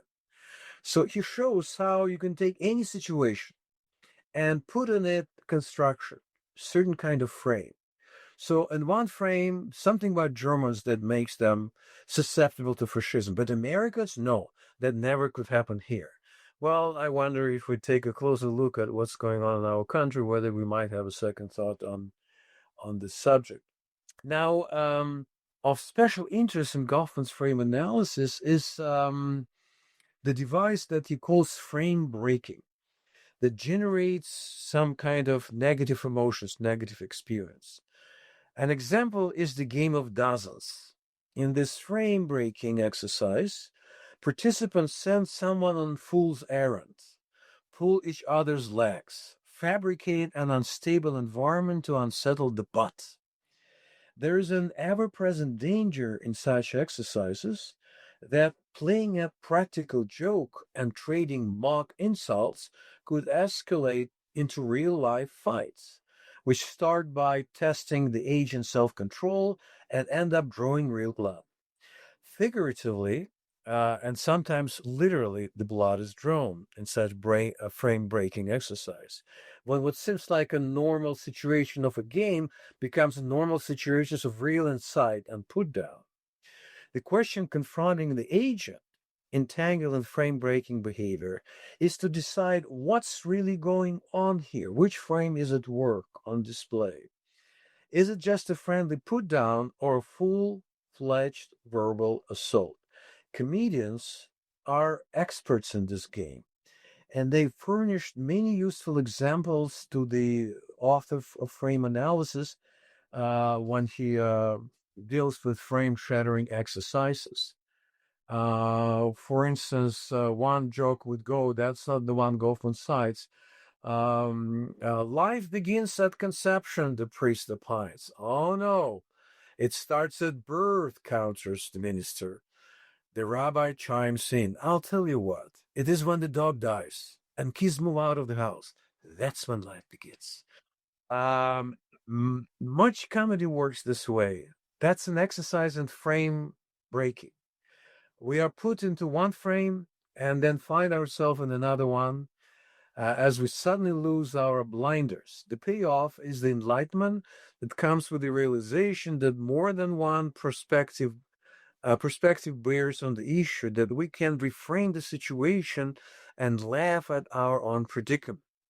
Now, Goffman singled out Don Rickles as a master frame breaker, a famous comedian of his time, who turned insulting his audience into art form. Marvin Scott, unusually close to Erving Goffman until he refused to read frame analysis. Erving Goffman sent 1,000 pages of manuscript to his student, Marvin Scott. He said, "What? You want me to read this dense thing? No way." And their relation could never quite was the same afterwards. But Marvin spent a year at Goffman's home at Berkeley when Goffman was at Harvard on a sabbatical leave, doing his studies with Shalin on strategic interaction. So Marvin Scott vouched for Goffman's fascination with comedy and club routines, and Rickles, Don Rickles in particular. Marvin found out that Goffman in his house had a vast collection of records featuring Don Rickles, Mort Saul, Jonathan Winters, Bob Newhart, and other comedians specializing in the genre of breaking the frame. Erving was, according to Marvin Scott, and I quote, enthralled by the jester Ron Rickle, with whom he would gladly trade places in a cinch, Marvin wrote to me. Goffman said to me that what Rickles does requires an iron stomach. Unfortunately, I don't have iron stomach to do that kind of routine. Now, that might be the case, but E.G. Was well known for his prodigious skills as a put-down artist, to use Shuri Kavan's expression. I analyze a genre of so-called tales of Goffman, cataloging Goffman's quirks and zeroing in on those that exemplify breaking routines.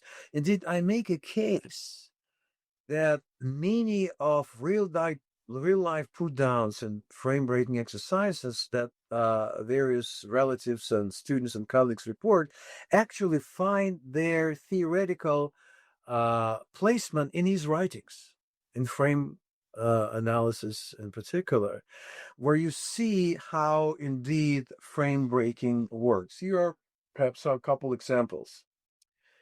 Goffman's walking in the hotel lobby during a say meeting. Passing a group of his former students, Goffman announces, "If I can't find anybody more important than you to talk to, I'll come back and talk to you." This is what Viktor Shklovsky called bearing the device. He's not hiding. He's telling you exactly. He would rather talk to someone else more important than you. But if no one else, guess what? He'll come back and then he humors you. Revealing the trick. Here's a more aggressive example, as Goffman writes in one of his theoretical treatises, in The Polite Society. A handshake that perhaps should not have been extended becomes one that cannot be declined. Thus, one accounts for nobilis oblige, through which those in high status are expected to curb their power to embarrass the lesser ones who extended this handshake, right? Injudiciously. And here is what happened when a freshly minted Berkeley student who burst into Goffman's office extended his hand out and tried to introduce himself to the famous scholar. This is what another graduate student present at the time would observe. Goffman stood up, he looked at the hand, and very slowly the man dropped his hand. Goffman just let him stand there with his hand up. Then very softly Goffman said, "I am busy, Mr. Jones." When Mr. Jones left, he turned to his other student and said, "He doesn't understand. We're students of those kind of things." As you can imagine, this is a good example of breaking the frame and embarrassing the lesser as they come. So how would somebody who espouses theoretically on the wisdom of doing what is right, even if it's somewhat embarrassing, to avoid embarrassment of people with lower status, how he could engage in such exercises? Now, to maybe cite couple more examples. Phil Selznick's wife died, and Goffman quips, "Oh well, finally Gertrude has lost her stutter. Good thing."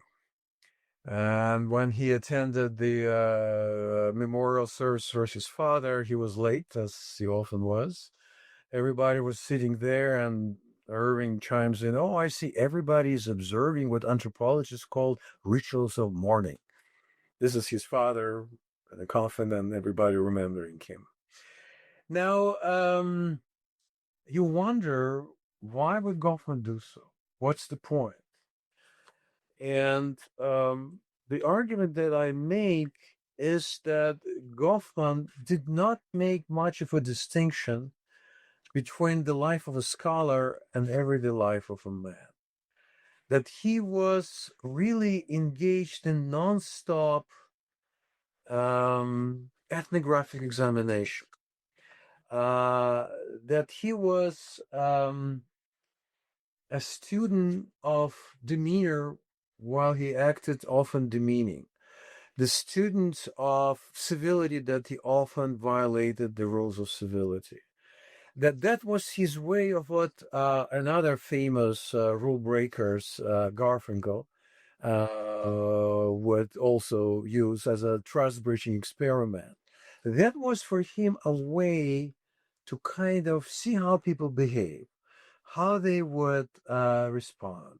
He would arrange a class coming to his home. And at the time, students would show up and nobody would answer the knock on the door, which was half open.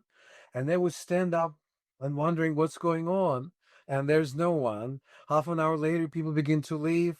Some, decide to come in.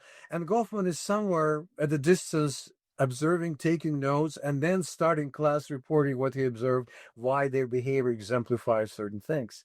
On the other hand, the story that says that, I think Gary Fine reports, what happens when the police officer showed up in his class at Berkeley, reporting to him that something happened. Would Goffman please step out of the room? He needs to share himself. Goffman says, no, just tell me what the problem is. And police officer says, "No, I can't talk about this. Please, Dr. Goffman, please step out." "I'm telling you, tell it. We're having a class." And police officer says, "Your wife just committed suicide." Goffman, without missing a bit, proceeds to talk about how embarrassing such situations could be, what it means for the audience, what it means for the person like himself. Now, Gary Fine says, and I think he's right, that this is an apocryphal story. It's unlikely that Goffman would use this example to teach to his class with police officer present. But it tells you about something about folklore that accumulated about Erving Goffman, doesn't it, right? And I use dozens and dozens of such tales of Goffman and try to parse out and see what it actually means.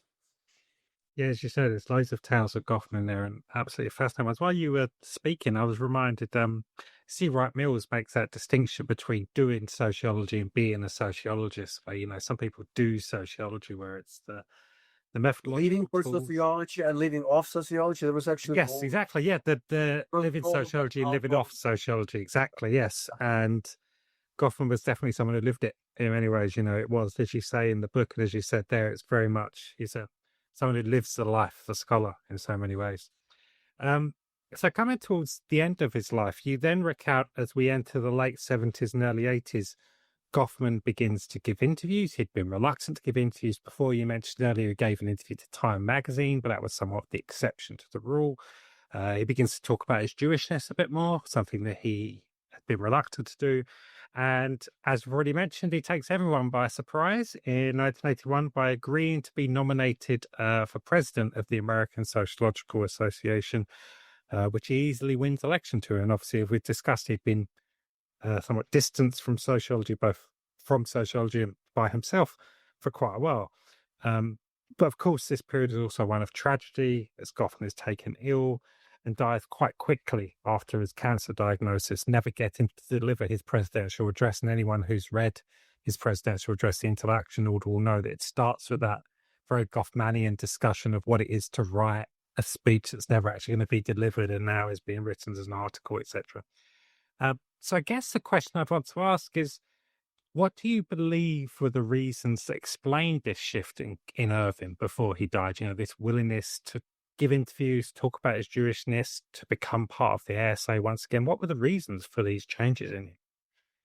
Several commentators who knew Irving well observed changes in his lifestyle, quite significant ones, in the last few years of his life.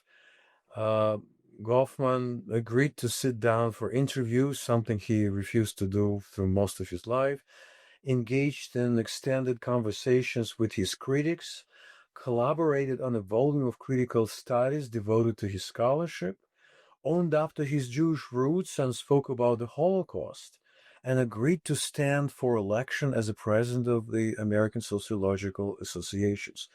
All these happenings bespoke the departure from his usual practices. Carol Brooke Garner, I think his last graduate students who wrote dissertation with him at Penn, recorded this accident. Goffman was silent. He says, as he kind of recalls that Goffman was giving his speech, going through his lecture notes, and then asked his students to react to what he just said, the concept he introduced.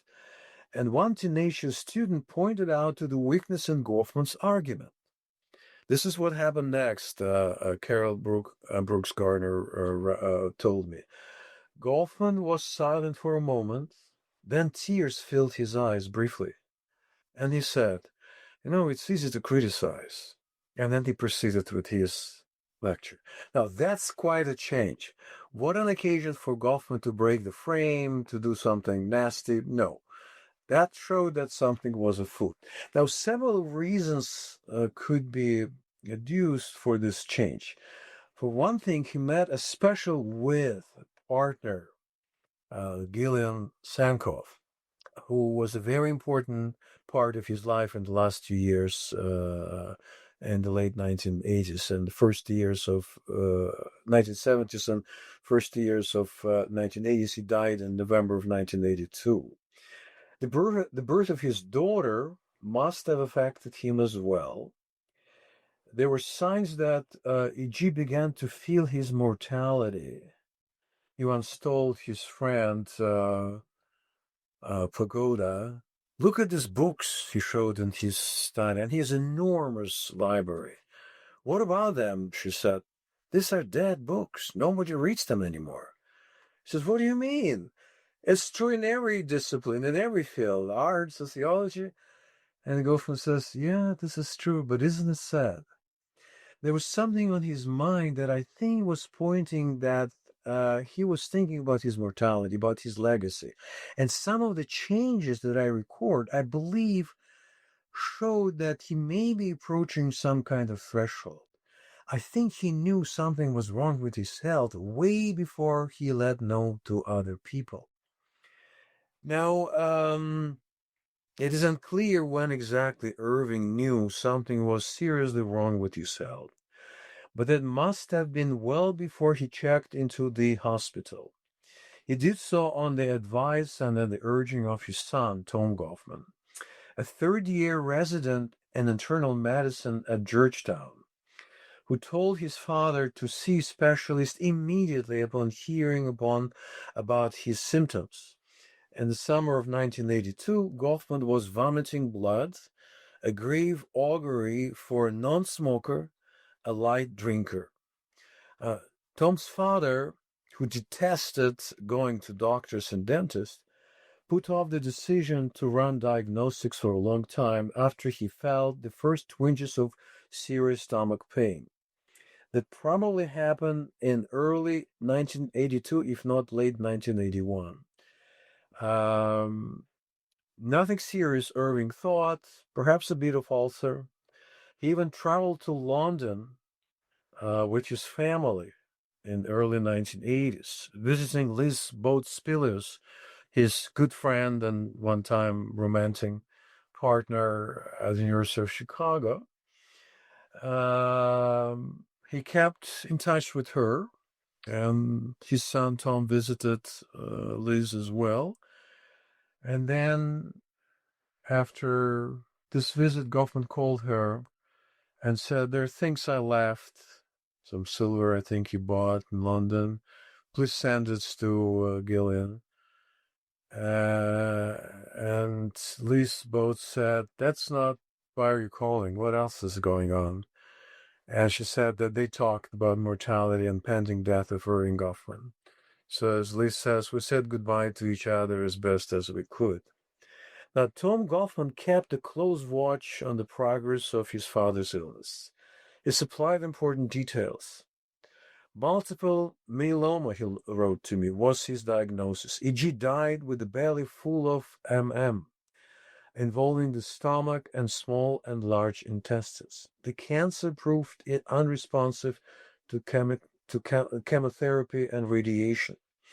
I asked Tom to hazard an opinion about the origins of the cancer, and this is what Tom had to say. Unfortunately, my father was working in an unventilated lab in Dauphin, with benzene floating all over the place. Any decent cancer epidemiologist knows that leads to leukemia, which Erving Goffman got at age about 61. He remained littered to the end, calling the ICU the antechamber of hell. Goffman's essay presidential address went undelivered. He worked on his address knowing that he would be addressing his colleagues from behind the grave. And his address is very interesting to analyze in this respect as certain stage performance by someone who is dead. The address was published posthumously in 1983 under the heading Interaction Order. It appeared in the American Sociological Review, the only article ever published in the premier sociological journal by Erving Goffman. Yeah, and it's a wonderful article. And as you say, you can read it in a certain way, given what we know about Goffman not actually delivering it, but it's also an amazing piece of sociology. And this brings me to your conclusion. I'm going to quote you at some length here, Dmitri, and hopefully the audience can keep up with my quote as well. So, quote, Erving Goffman occupies an unusual, if not unique, place in American sociology. And I'd add in here in parenthesis, speaking from the UK, I think what you describe here is true in those countries that Goffman has been exported to, such as UK. Goffman didn't leave behind a tradition with a distinct theoretical agenda and methodological toolkit adopted by a group of dedicated scholars. He distanced himself from discipline, identified with sociolinguists, and favoured methods deployed by ethnologists and anthropologists. Ignoring the boundaries between the social sciences, Goffman advocated a transdisciplinary approach which drew into his orbit scholars hailing from different fields. Not surprisingly, his influence extended well beyond sociology. For all the attention Goffman's scholarship received, his place in social science is far from settled.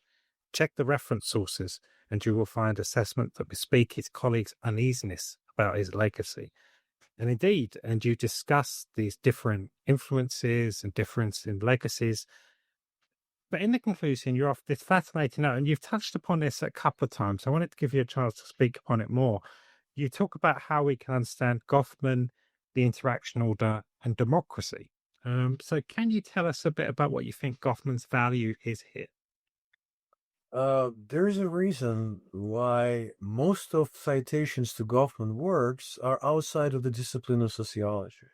Only 2% of all his citations are by sociologists. The rest are by psychologists, social psychologists, linguists, anthropologists, legal scholars, medical experts, and so on and so forth. Why? Because he disregarded disciplinary boundaries. He felt it's a very bad omen when you only are confined to what your discipline studies. In this respect, incidentally, he followed his teacher, Everett Hughes, who warned sociologists, you need to allow sociologists to roam freely across borderlines. Otherwise, they would be, what's the expression he used? They would be deads to all the insights, to all the venues of research that you forgo because you're trained as a professional sociologist. Goffman believed that much as well. He believed also in unsponsored scholarship. Um, Goffman's answer to the challenges facing social sciences was to mount ecologically minded, theoretically grounded, interdisciplinary studies relying on systematic observations in natural settings. During his first foray into ethnography, he combined an interest in social order with an anthropological investigation of ritual life and attention to communication dynamics in the small crofter community in Shetland.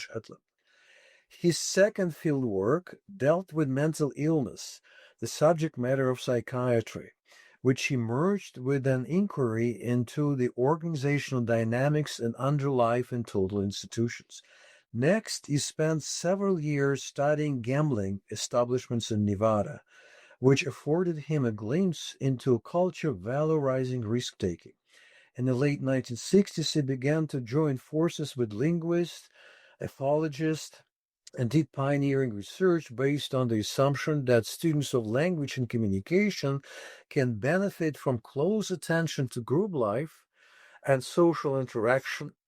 Later on, in frame analysis, he took a stab at the philosophical investigation of reality and its social mores, later expanding his research to media studies, gender advertisement, and commercial talk shows.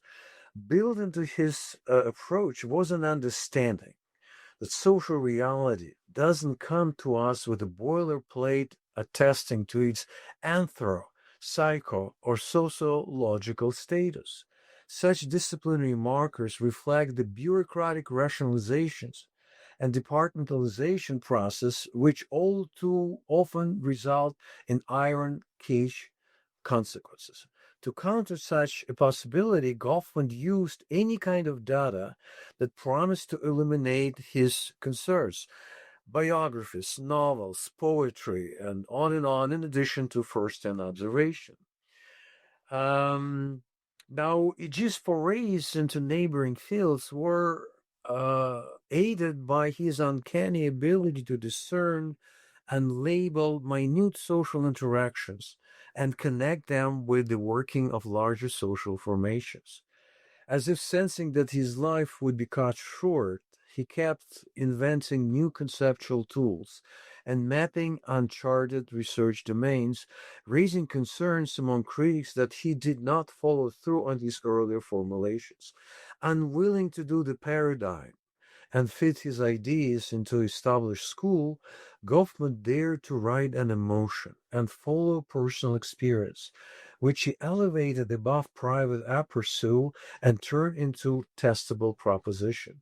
We can see this in his acute sensibility to stigma, mental illness, gambling, phenomena with which Erving was intimately and painfully familiar. While eschewing prescriptions about fighting social ills, Goffman's ethnography evinced acute awareness about the plight of plain folks caught in the wheels of organizational structures with vested interest inimical to their missions and pious rationalizations. So that is why I think scholars all over the map in the humanities, in the social science and philosophy, legal studies, claim Erving Goffman's as their own. Now, this is not the brand of sociology that is easy to emulate. Here is what Goffman wrote about his method. I think it's kind of telling, and it helps you understand why there's no school of Goffman studies, no students who really are considered to be true heir. He wrote, I draw on materials that writers in other traditions use, whether in literary or dramatic criticism, high culture, sociological journalism, which tell us something important, vicarious experience of society at large. By and large, he writes, I do not present these anecdotes as evidence or proof, but as just clarifying depictions. These data have another drawback. I have called them over the years on a hit and miss basis, using principles of selection mysterious to me, which changed from years to year, and which I could not recover, even if I wanted to. Here, too, a caricature of systematic sampling is involved. Now, the skills that propelled Goffman to the top on the social science ladder, and he is now the most cited North American sociologist of our time, behind on an international scheme only Foucault, Giddens, and I think Bourdieu, who just edged him, but Goffman is right after them.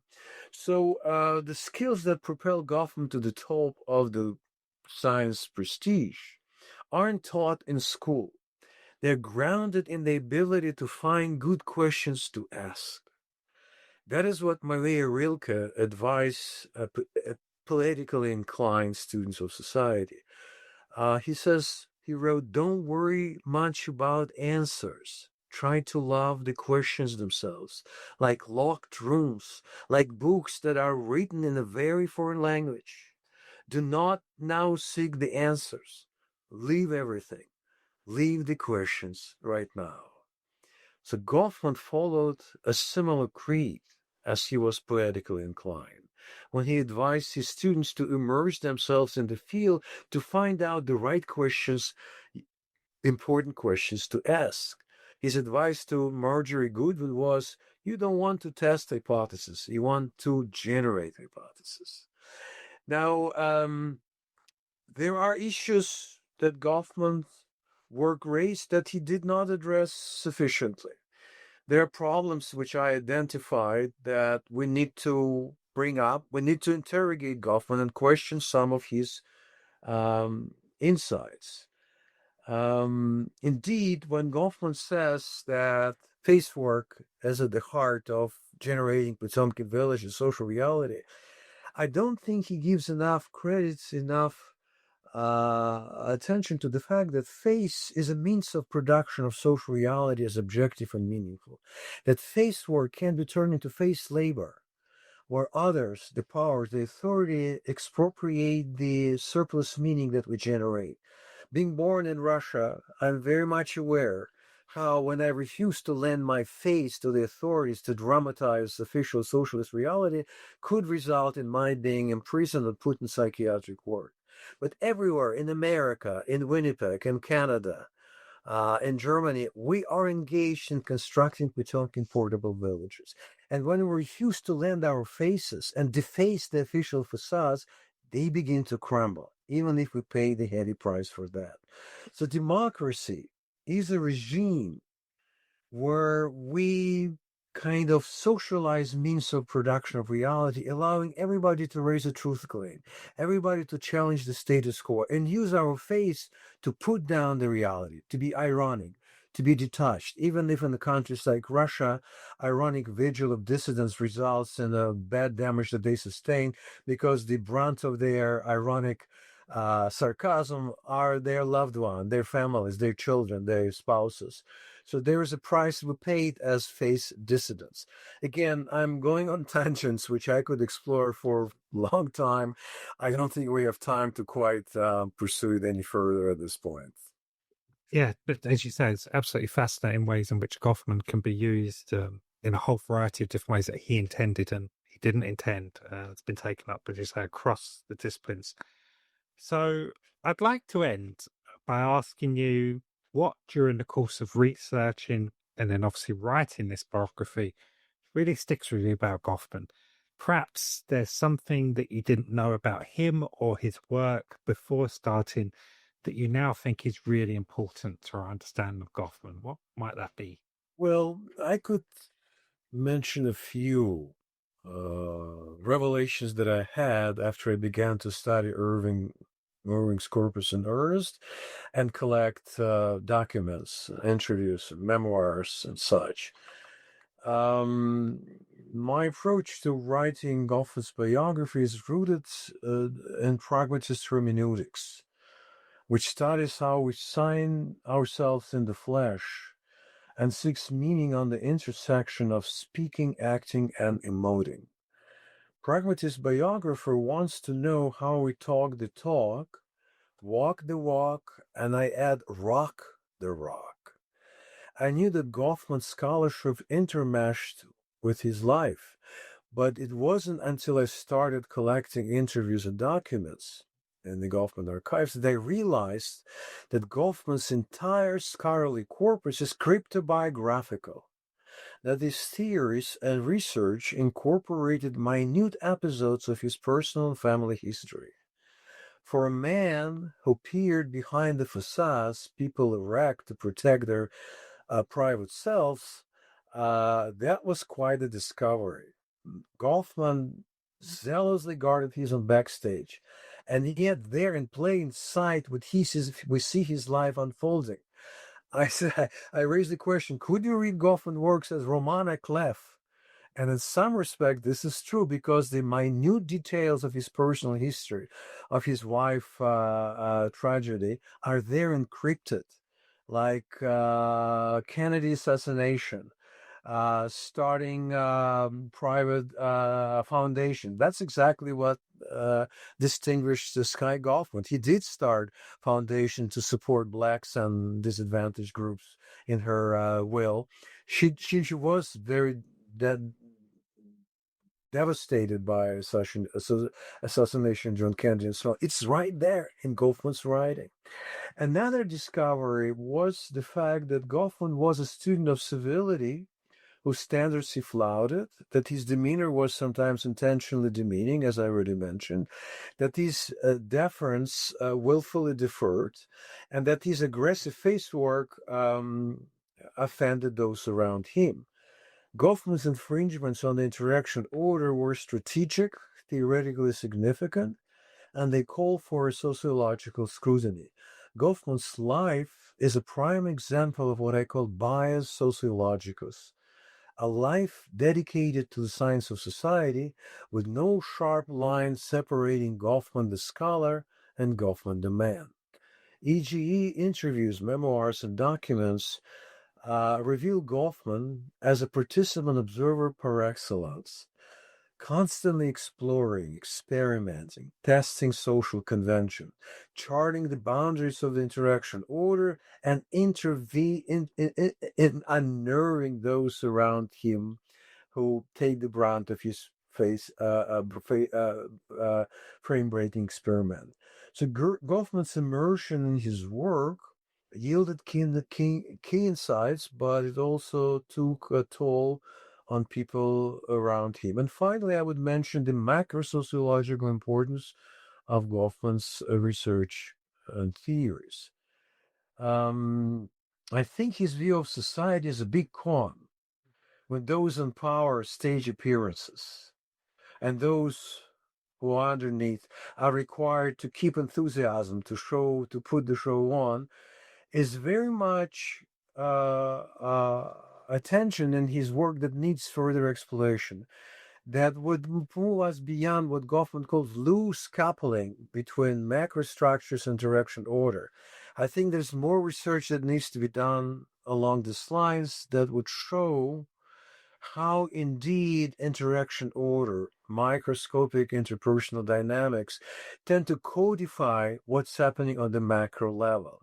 If the fate of the universe, physical universe, depends on what happens on the quantum level, then why not face of the social world depends on what's happening in face-to-face interaction?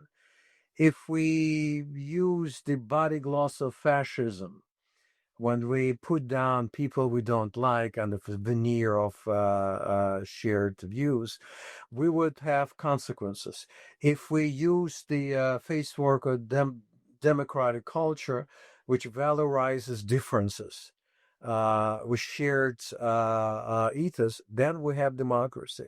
And here again, I believe Goffman's work has a lot to offer us.